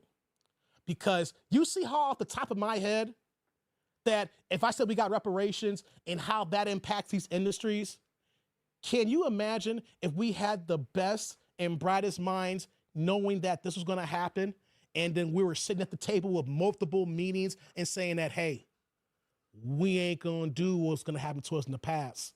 When this cash infusion comes in, we're going to do so right about it. It's never going backwards. It's a 100-mile-an-hour locomotive train that's going forward and it's never going back. If anything, we're going to break the brakes off that locomotive train and it's going to keep going and slamming through there. You see, the people at the power at the top, knowing that if we had this here, we could disrupt industries. That's what it's all about, people. But the people who are crashing out, as I bring this back full forward here, saying that we need to fight for them. Where were you guys last year? Where were you guys last year for that California reparations bill? Where were you guys when you guys allowed Gavin Newsom to crash and burn that down to the stakes? T. Lee says, a good member, I mean, that's true, T. Lee. That's in anything, though. That's in any industry. But you know what, though? Gotta start somewhere, brother. Gotta start somewhere. It ain't gonna happen overnight. It ain't gonna happen overnight, T. Lee. But we gotta start somewhere, right? Let's say if it happened in our lifetime, reparations, T. Lee. The major changes we won't see in our lifetime, brother. It will happen in our kids' lifetime when they become adults, the second generation that comes through. We have to be the infrastructure. We have to be the building blocks. We have to lay the foundation. And then once we're gone, then the next generation comes through and builds off that infrastructure, builds off that knowledge that we set for the next generation. And then they take that baton and we hand it to them and then they take off. But you're right, they wouldn't respect the T. Lee. But it'll take time. It'll take time because we would have to undo all the trauma and issues that's been going on for hundreds and hundreds of years, where that we look at certain people as like, I don't trust them. But you know what though? That's gonna be regardless in humans today, because not every single human being is gonna be a good person. So I can understand about that here. That's just human beings. That's just life. We're going to have people who's going to do what they're going to do for the negativity, for the wrong of it, because damn it, that's what people do. But there are so many other people who wants to do good with their money, who wants to have a good family, and it's got to start with that, and then it builds from there. You're not wrong, but we just got to start from somewhere, brother. It says 40 acres times 15 million black men will be enough to feed this country. Know what I think here, Abdullah? Hey guys, let me do some math here. I want to do some quick math. Here. Let me pull this out. Let me do this here. Oops. Let me do this here. Oops. Times that by 1,000 million.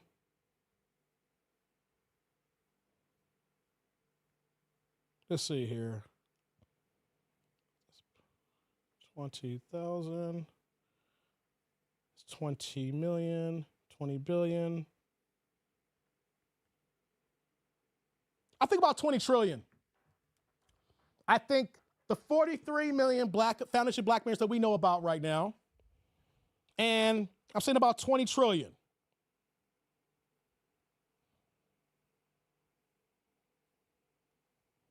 Let's figure that out here. 20,000. Yep, let's time that by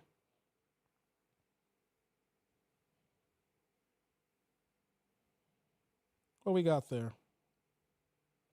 Yeah, I said about 20 trillion. I think 20 trillion will do it, guys. I think about 20 trillion. Let me see how that work out here. If we did, there's 43 million black Americans. Times that by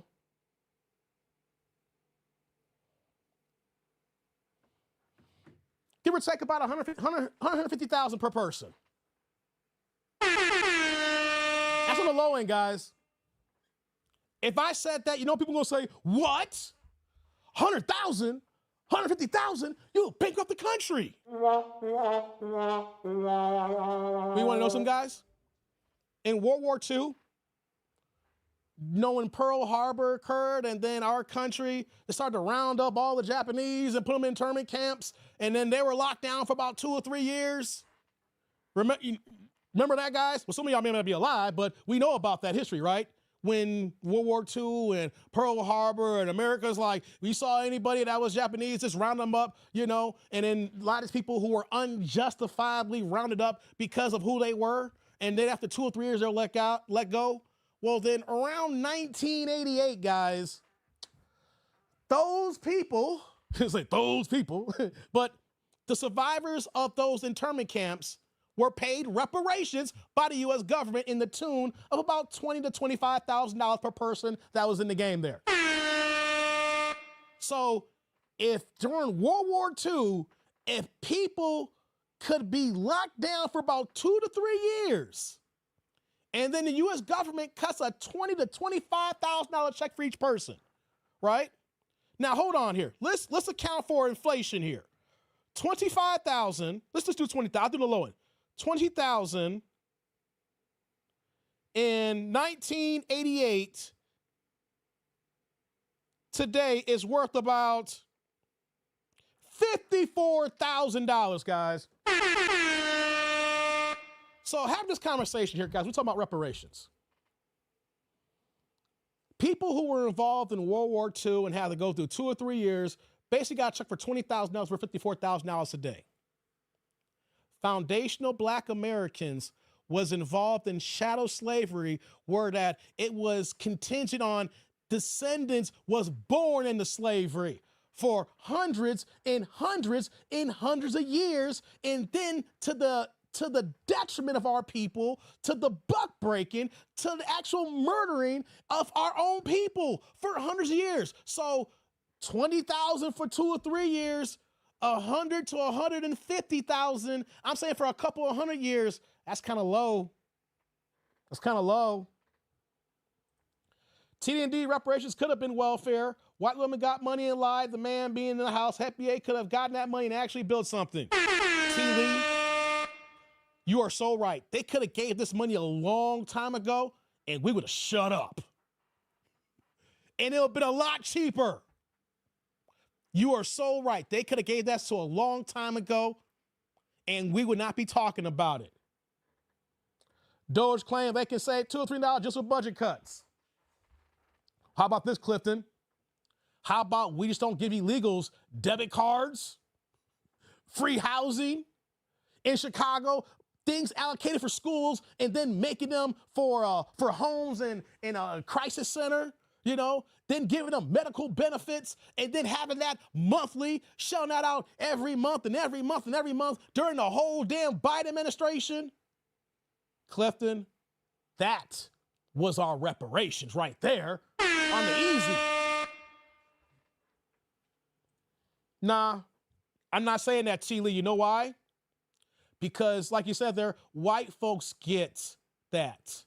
So it can't be reparations if white people are benefiting from it.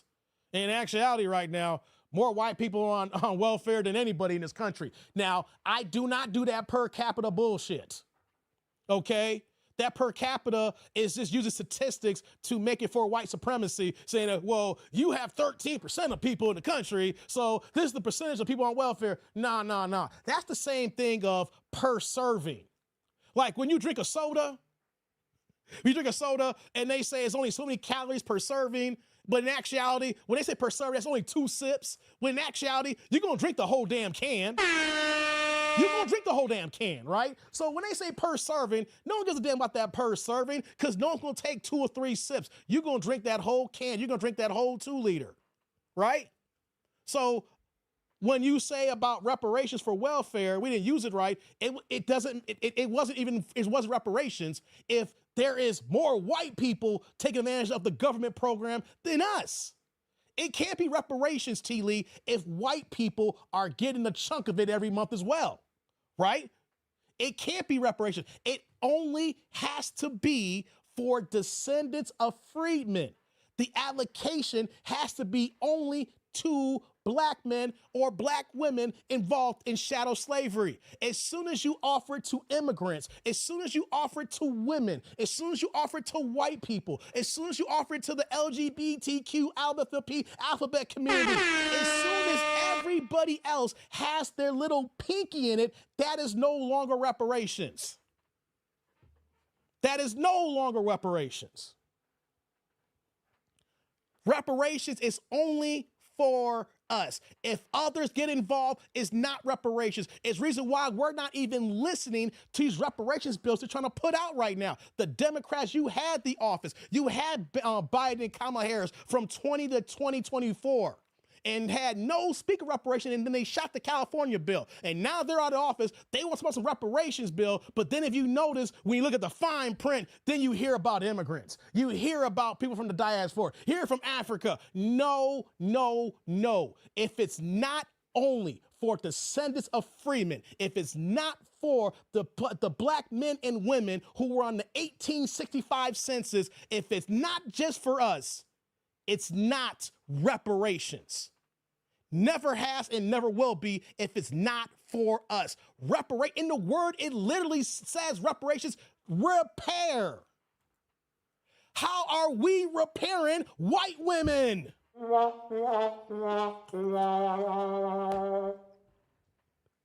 I know I'm making it as simple as possible. When you hear that, if it's reparations, then you're giving it to white people. How's that reparations, T. Lee? I'm not picking at you. I'm just using you for conversation, T. Lee. How's it reparations when slavery ended? Slave owners received compensation. They received compensation and then lied and had so many of our black brothers and sisters and our ancestors still locked into slavery, but just changed the wording of it. Reparations in the word means repair, and as soon as white people get it, it's not repairing. That's the handout now to others. Abdullah says, In fiscal 2022, the federal government spent $1.19 trillion on more than 80 different welfare programs. The government has the money. Hey, Abdullah. Hey, after the illegal immigration, the immigration they did in New York, in Chicago, the sanctuary cities, after this administration, we know the money's there.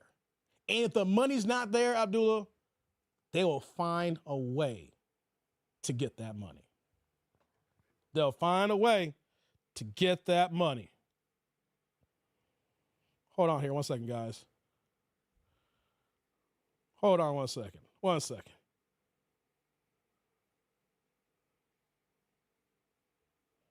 I'm done talking to that person. That person's saying some dumb stuff now. I've already won the battle on that one. Welfare is for everyone, which makes it not reparations. It's a national fiscal plan. That is it. Thank you, Clifton. Exactly, T. We can't, my brother, we got to get out of the idea that welfare is reparation for black people or the idea of it. It's a government program that helps everybody.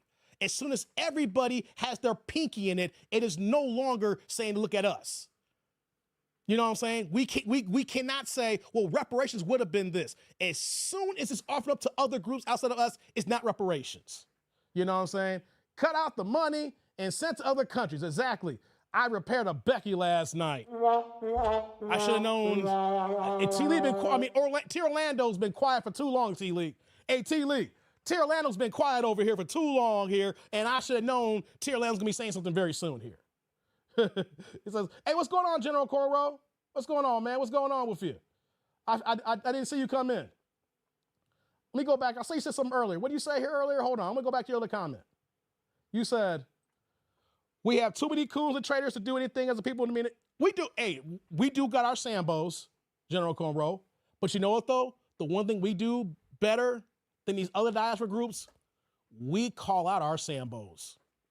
We know who our Sambos are in our community, and we call them out, and we know who they are. The issue with the other groups that made me start this conversation, the tether class, you guys know who y'all tethers are. Remember, all tethers are immigrants, but all immigrants are not tethers. That makes sense here? Wait, all tethers are immigrants, but all immigrants are not tethers. Does that make sense? See, the problem is the tether class is the one undermining us. And those groups are not stopping those tether class. They're not stopping us undermining us. We see the Jason Whitlocks of the world. We see our Sambos and our bootlickers of the world. And we call them out and we know who they are. The Jesse Lee Petersons of the world, we know who our Sambos are. And we call them out and they know who they are. We know where we stand. We know where they stand. The issue, General Cornrow, is the immigrant tethers who are the Sambos of their class who cosplay as us. So then you basically got a double Sambo action. We call it our Sambo. We call our Sambos. They don't call out their tethers. And that's what we're doing now with delineating. Unfortunately, we have to delineate because we are not a black and brown coalition. This is not Pan-Africanism here. It was never Pan-Africanism because we wanted Pan-Africanism and all the other groups didn't want it for us.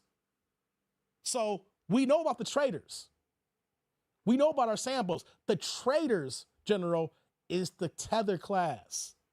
And that's why we're having these conversations. Shout out to you, man. Shout out to you. He also said, they already gave anything they could, is given us to every one of us not in the government, plans it all. Said, it's a joke, dang on our faces. Yeah, perfect sense. Boxing tether, right. Exactly.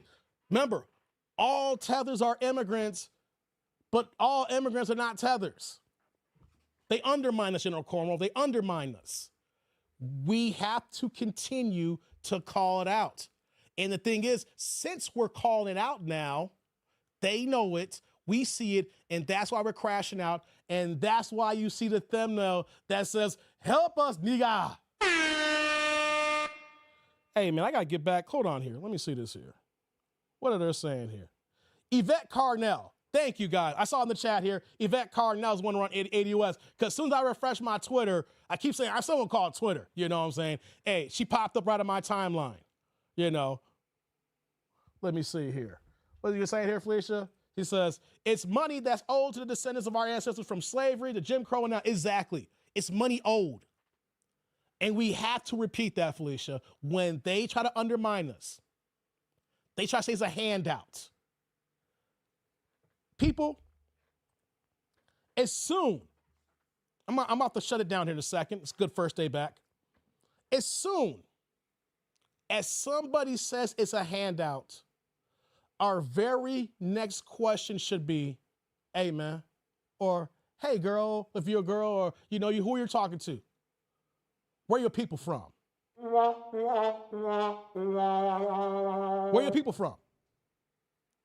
Because people who don't qualify for it is the ones who are against it. Remember that. Every time I would hear someone say, I don't want reparations, this is a handout. And I was like, wait a minute, you don't want a handout? What are you talking about? Hey, only thing I'm gonna turn down is my damn collar. I don't want a handout. And then it made sense. And I said to myself, wait a minute. Where is your people from? Waiting. Damn. And we can't even get an apology today. Exactly. You know why? An apology means they have to take accountability for what's going on.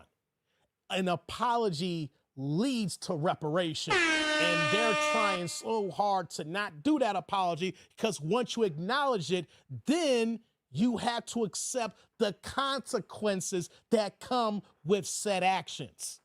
That's why we're not seeing apologies or seeing things that come on here. Because once you openly acknowledge that, Arvin, then that opens the door, that opens the floodgates to say, oh, you're sorry now, right? So that means you got to pay for your sorry. You got to pay for that sorry.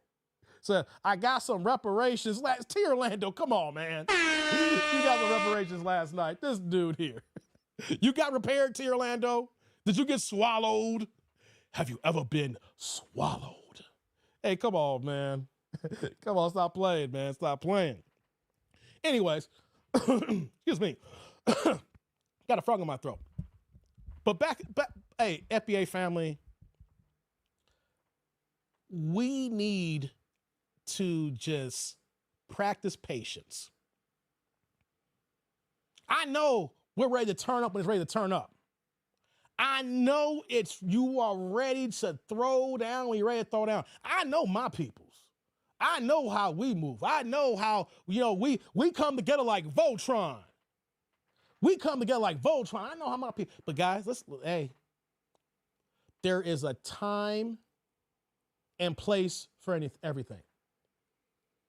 There is a time and place for everything. But right now ain't the time for us to fight. Right now is not the time for us to fight for others because we have other pressing matters that we have to take care of here. We're not saying we don't care about you people. When we look at it, yeah, it may look a little bit messed up. But you know what, though? That's not our problem.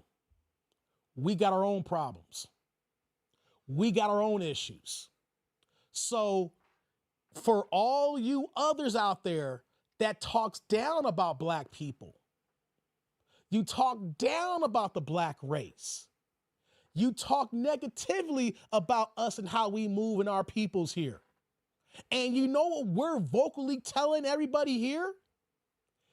This is not our fight because we have bigger battles to fight and we're focusing on us so we can be better. If we help others out, we can't be better because we're siphoning off our resources. So if we help others, and then once we come back to ourselves here, we still ain't taking care of ourselves. And then you're going to go back and keep talking about us because we ain't got our together. So if you would understand that and say, oh my God, the Negroes, they're saying they ain't got their shit together. So they're sitting out to get their shit together. That's what we're saying here. We're setting out this one here to get our together. Because you guys keep complaining that we don't got our together. So since we're telling you we're getting our together, we need to sit this out so that we have our right. But you know what, guys? No, they don't ever want us to get ours together. Because this is the definition of woke right now.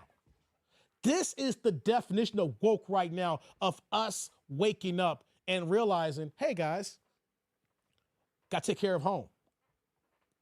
Let me give you guys an analogy, guys, before I go. Let me give you guys an analogy before I get out of here. I need to give you guys an analogy before I go. And why we have to do this here. I'm giving you guys a story.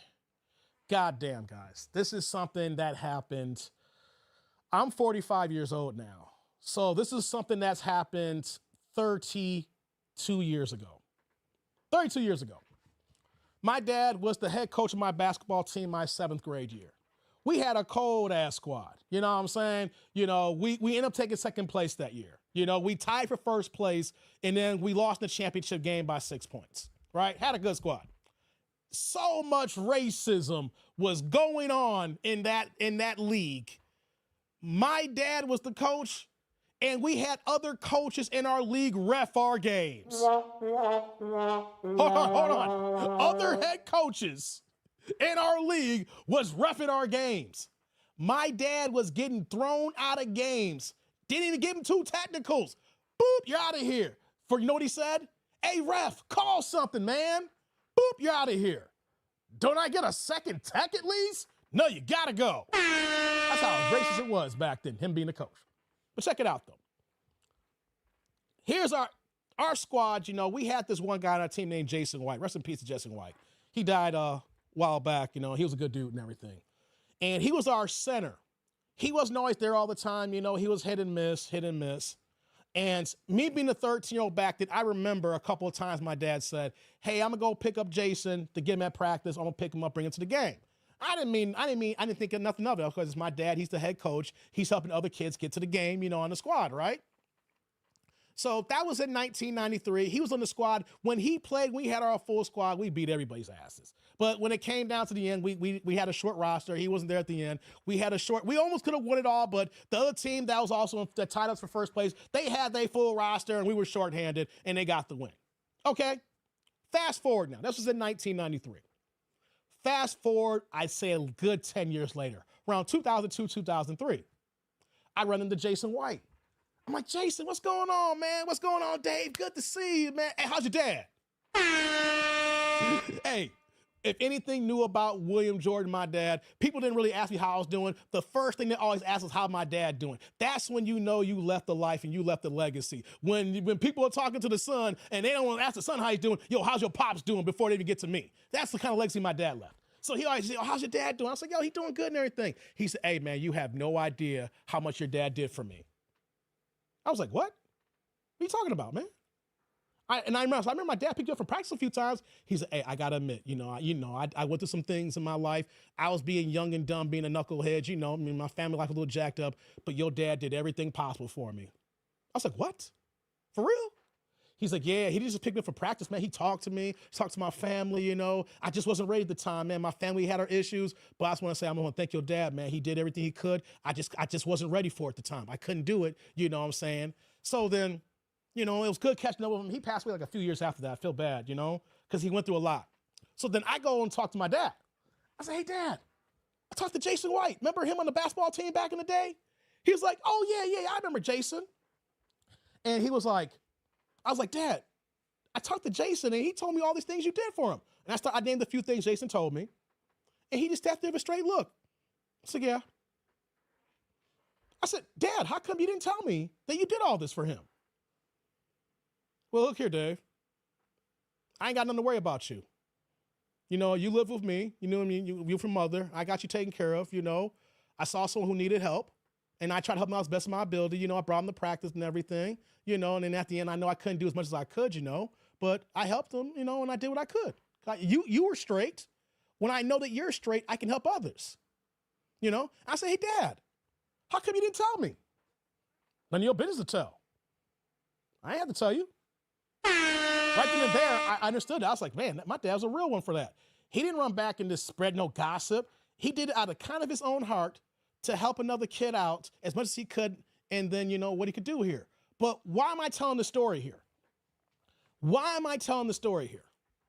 My dad wasn't a perfect man, my dad was a good husband. He was a damn good father. But the point was, home was taken care of. His son didn't have nothing to worry about. Me. I had all A's and B's in school. You know, I'm on the basketball team, I'm starting, I'm doing what I'm gonna do. I work hard, I practice. From his logic standpoint, my son is good here. Since he's okay, I can take a few minutes and help another kid out where the time is there. But then he said, once I couldn't do as much as I could, I had to pull back because I got to come back home to y'all. That is the same thing with this country here, guys. And that's the same thing with us here. We have to take care of home first. We have to take care of our kids first. We have to take care of our wife first. Or we got to take care of our husband first. Or if you're not even married, who your baby mama is, or your living girlfriend, whatever your arrangement is, whatever your household is, you have to take care of home first. Once everything is taken care of, right? Then you can go outside your home and take time to help others. But when you're helping others, you can't take all your resources where it's the detriment of your own home. You're able to spread yourself to help others, but you got to remember, you got to come back home. You got to do what you got to do. And that's the same thing here. We can't help other groups. We can't, because our house is not in order. We got problems at home right now. Our kids got problems in the house right now. Our girlfriend got a problem right now. Our wife got a problem right now. Our grandmother got a problem right now. Our baby mama got a problem right now. Good night to you, Felicia. It's good to see you. P1 in the house. Good to see you, Felicia. We can't help others until our house is clean. Once our house is clean, once our kids are good, once our wife is straight, or our husband is straight, then we can go and help others. Then if you want to go and help an immigrant, or you want to help someone in the diaspora, or help your neighbor outside, then you can do that. But we can't do that now, Latinos. We can't do that, immigrants. We can't do that. You know why? Number one, y'all here illegally anyway. Y'all here illegally anyway. But number two, we need to take care of ourselves first. We need to take care of our house, clean it up. And we can't do that if we're marching with y'all, because you got your own problems now and you got to take care of your house. We got our house. When our house in order, then maybe we can have this conversation again. But we can't help y'all because we need to do what we got to do. But don't make us stop from cleaning our dirty house to go help you out. And then when we come back, we still got a dirty ass house. Doesn't work that way. Says, what you say, Felicia? We can keep that their apology. We want our reparation because for one thing, they don't mean it. That too, Felicia. They don't mean it. You got bees? Hey, stop it, Clifton. I've got hoes. I got hoes in different area codes. Area, I've got Let's play it here, Clifton. Got me singing Nate Dogg. Know what I'm singing Nate Dogg for? I'm so mad at Nate Dogg's son. He out there singing for the immigrants. Dude, I cannot understand for the life of me. But here's what we got to say here, guys. It's not our job, not our business. Let them fight their own fights. Nothing personal. It's nothing bad. We have our own issues to take care of. We got our own battles to fight. We're looking for a crime bill that should be on the books way before an Asian crime bill with Kamala Harris signed in 2021. Everybody should have their civil rights for crimes, but how is it that other groups are getting it before us? We got to fight for ours. And when we get ours, we're good to go. And if you guys help us out, then we can help you out. But since nobody wants to help foundational Black Americans, know what we're saying? We're going to help ourselves. We're going to help ourselves. We're going to help our own community. But understand that we can't help y'all out either right now. Got to stand on your nuts and fight for your battles. And right now, there's nothing really for you guys to fight except for the fact that your immigration status needs to be legal. If you're here illegally breaking the law, we're not going to help you anyway. Is it our job to help you criminals out? Right? It's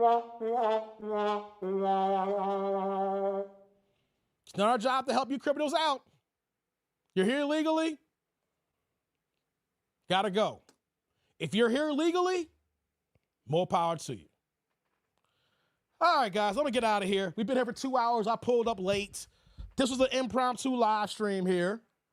So we're gonna shut it down here. We're gonna send a shout out to everybody who came through. I know we didn't have the big enough crowd. I had not pulled up on a Sunday night since last year. God damn. What about the innocent kids? T. Orlando. What about the innocent kids? You want a real answer, T. Orlando? Here's my answer to the innocent kids. Kids. Okay? Hey, real talk. Kids. All right? If a white woman can call a special needs black person a nigga, and then they go on a GoFundMe and give that racist white woman $1 million, okay? And then none of you guys who got these issues right now was saying nothing about that white woman and all those white supremacists giving that GoFundMe for that $1 million. You know what we say to those kids that gotta go to as well? Kids. Because you know what you say to black kids? You know what you say to our kids?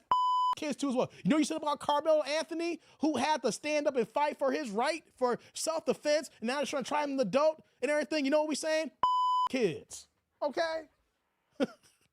That's how we feel about it. Endorse the DEI, deport every illegal. Yes. It says, if you walk across the Rio Grande, your butt needs to go. Facts. Dear Orlando, deport illegal men and kids, lead them thick women.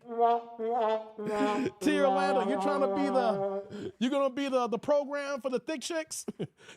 Hey, you gotta stay at Tier Orlando. So he's gonna rotate all the illegal thick women once a week. You know, Tier Orlando's gonna be the United Negro Thick Latino Women Charity Club. Tier Orlando's gonna be like, a tight ass is a terrible thing to waste. Tier Orlando's gonna say, the United Negro Bust Down Fund. The United Negro Cheek Clapping Fund. Hey, y'all, Saturday night's a terrible thing to waste here, Orlando. Saturday night's a terrible thing to waste. I need to get out of here, man. I need to get out of here. But hey, guys, check this out. I need you guys to like, comment, subscribe, and click on that bell notification below, okay? We're gonna see when we're gonna pull up again as long as I do not have a death in the family. God dang it, guys. As long as I don't have a death in the family, I'm coming back this week. I'm telling you, every time I say I'm coming back, something bad happens. I get sick or somebody dies, okay? That's been the routine here, you know? So before I end this live stream, I just want to say once again, salute, rest in peace, Uncle Don Newell, my mom's younger brother, the Newells of Hazelhurst, Mississippi. He has transitioned to the ancestors this week. He had been battling stage 4 cancer for the last 5 to 6 months and everything. So rest in peace to Don Newell. Like I said, we're gonna miss you and love you. I know my cousins, your daughters are going through it right now. You know, the family's going through it. You know, when we lose one, that's transition to the next plane and everything like that. So rest in peace to my Uncle Don Newell right now. And also, like I said, the reason why I started this live stream 20 minutes late, because I found out that an old childhood friend, Greg Davis, if I remember correctly, he's 40. He's no more than 47 or 48 years old. He's only a few years older than me. You know, he is one of my childhood friends. I had I used to be a musician. I played the saxophone. He was the drummer in my band. You know, we called him Gee. He has a younger brother named Titus, another brother named Jared, you know, the Davis family. This is a true fact here, guys, before I end the live stream. Rest in peace to Greg Davis. His dad was our manager. Greg Davis Sr. This was back in the day when I was a Jehovah's Witness. Now check this out, guys. Greg Davis Sr. was the manager of the man who helped Prince become a Jehovah's Witness. I'm not lying to y'all. Y'all know before Prince passed away, the legendary singer Prince, right? He was a Jehovah's Witness. I have no idea why that man, his late age, would join up to be a J-Dub, right? I have no idea, right? But Greg Davis Sr., he was the manager of the musician. I can't think of the guy's name right now, right? I'll come back to me later. He was the manager of the other Jehovah's Witness who he managed, who helped bring Prince to become a Jehovah's Witness. So I'm 2 degrees of separation from the legendary singer Prince. Rest in peace, Prince. But I have to say, Greg Davis, I haven't talked to him in years, but he was my original drummer. He was a cool dude. I'm literally having flashbacks of all the times we spent in the 90s. And our old group was called Playtime, you know, and he was a good guy. And I'm still finding out the details of how he passed away, but rest in peace, brother. You know, you were a good one, you know, and I can't wait I got to hear the details on what's going on here. But, you know, it's just been so much death that's going on right now. But one thing I realized, guys, with all this death that's going on, we got to keep fighting through it. We're born to die. We are born to die, guys, and we can't be scared of death. Death is just a natural progression of life. And understanding that means that when it happens, it's a somber moment. We're going to miss our departed soldier. We have to remember the good times, but then also we got to remember that, yes, our time will come soon, but it doesn't mean that life stops. And so knowing that, we got to keep pushing on, even if it hurts, even if it breaks us down, even if we're missing our dearly departed soldier or our loved one, our sister, or whoever the case may be. So rest in peace to the people who's passed away and everything. You know, it's been a lot, but hey, we're going to be here. We're going to keep kicking here. Hey, before I go here, shout out to MOP. What's going on, MOP?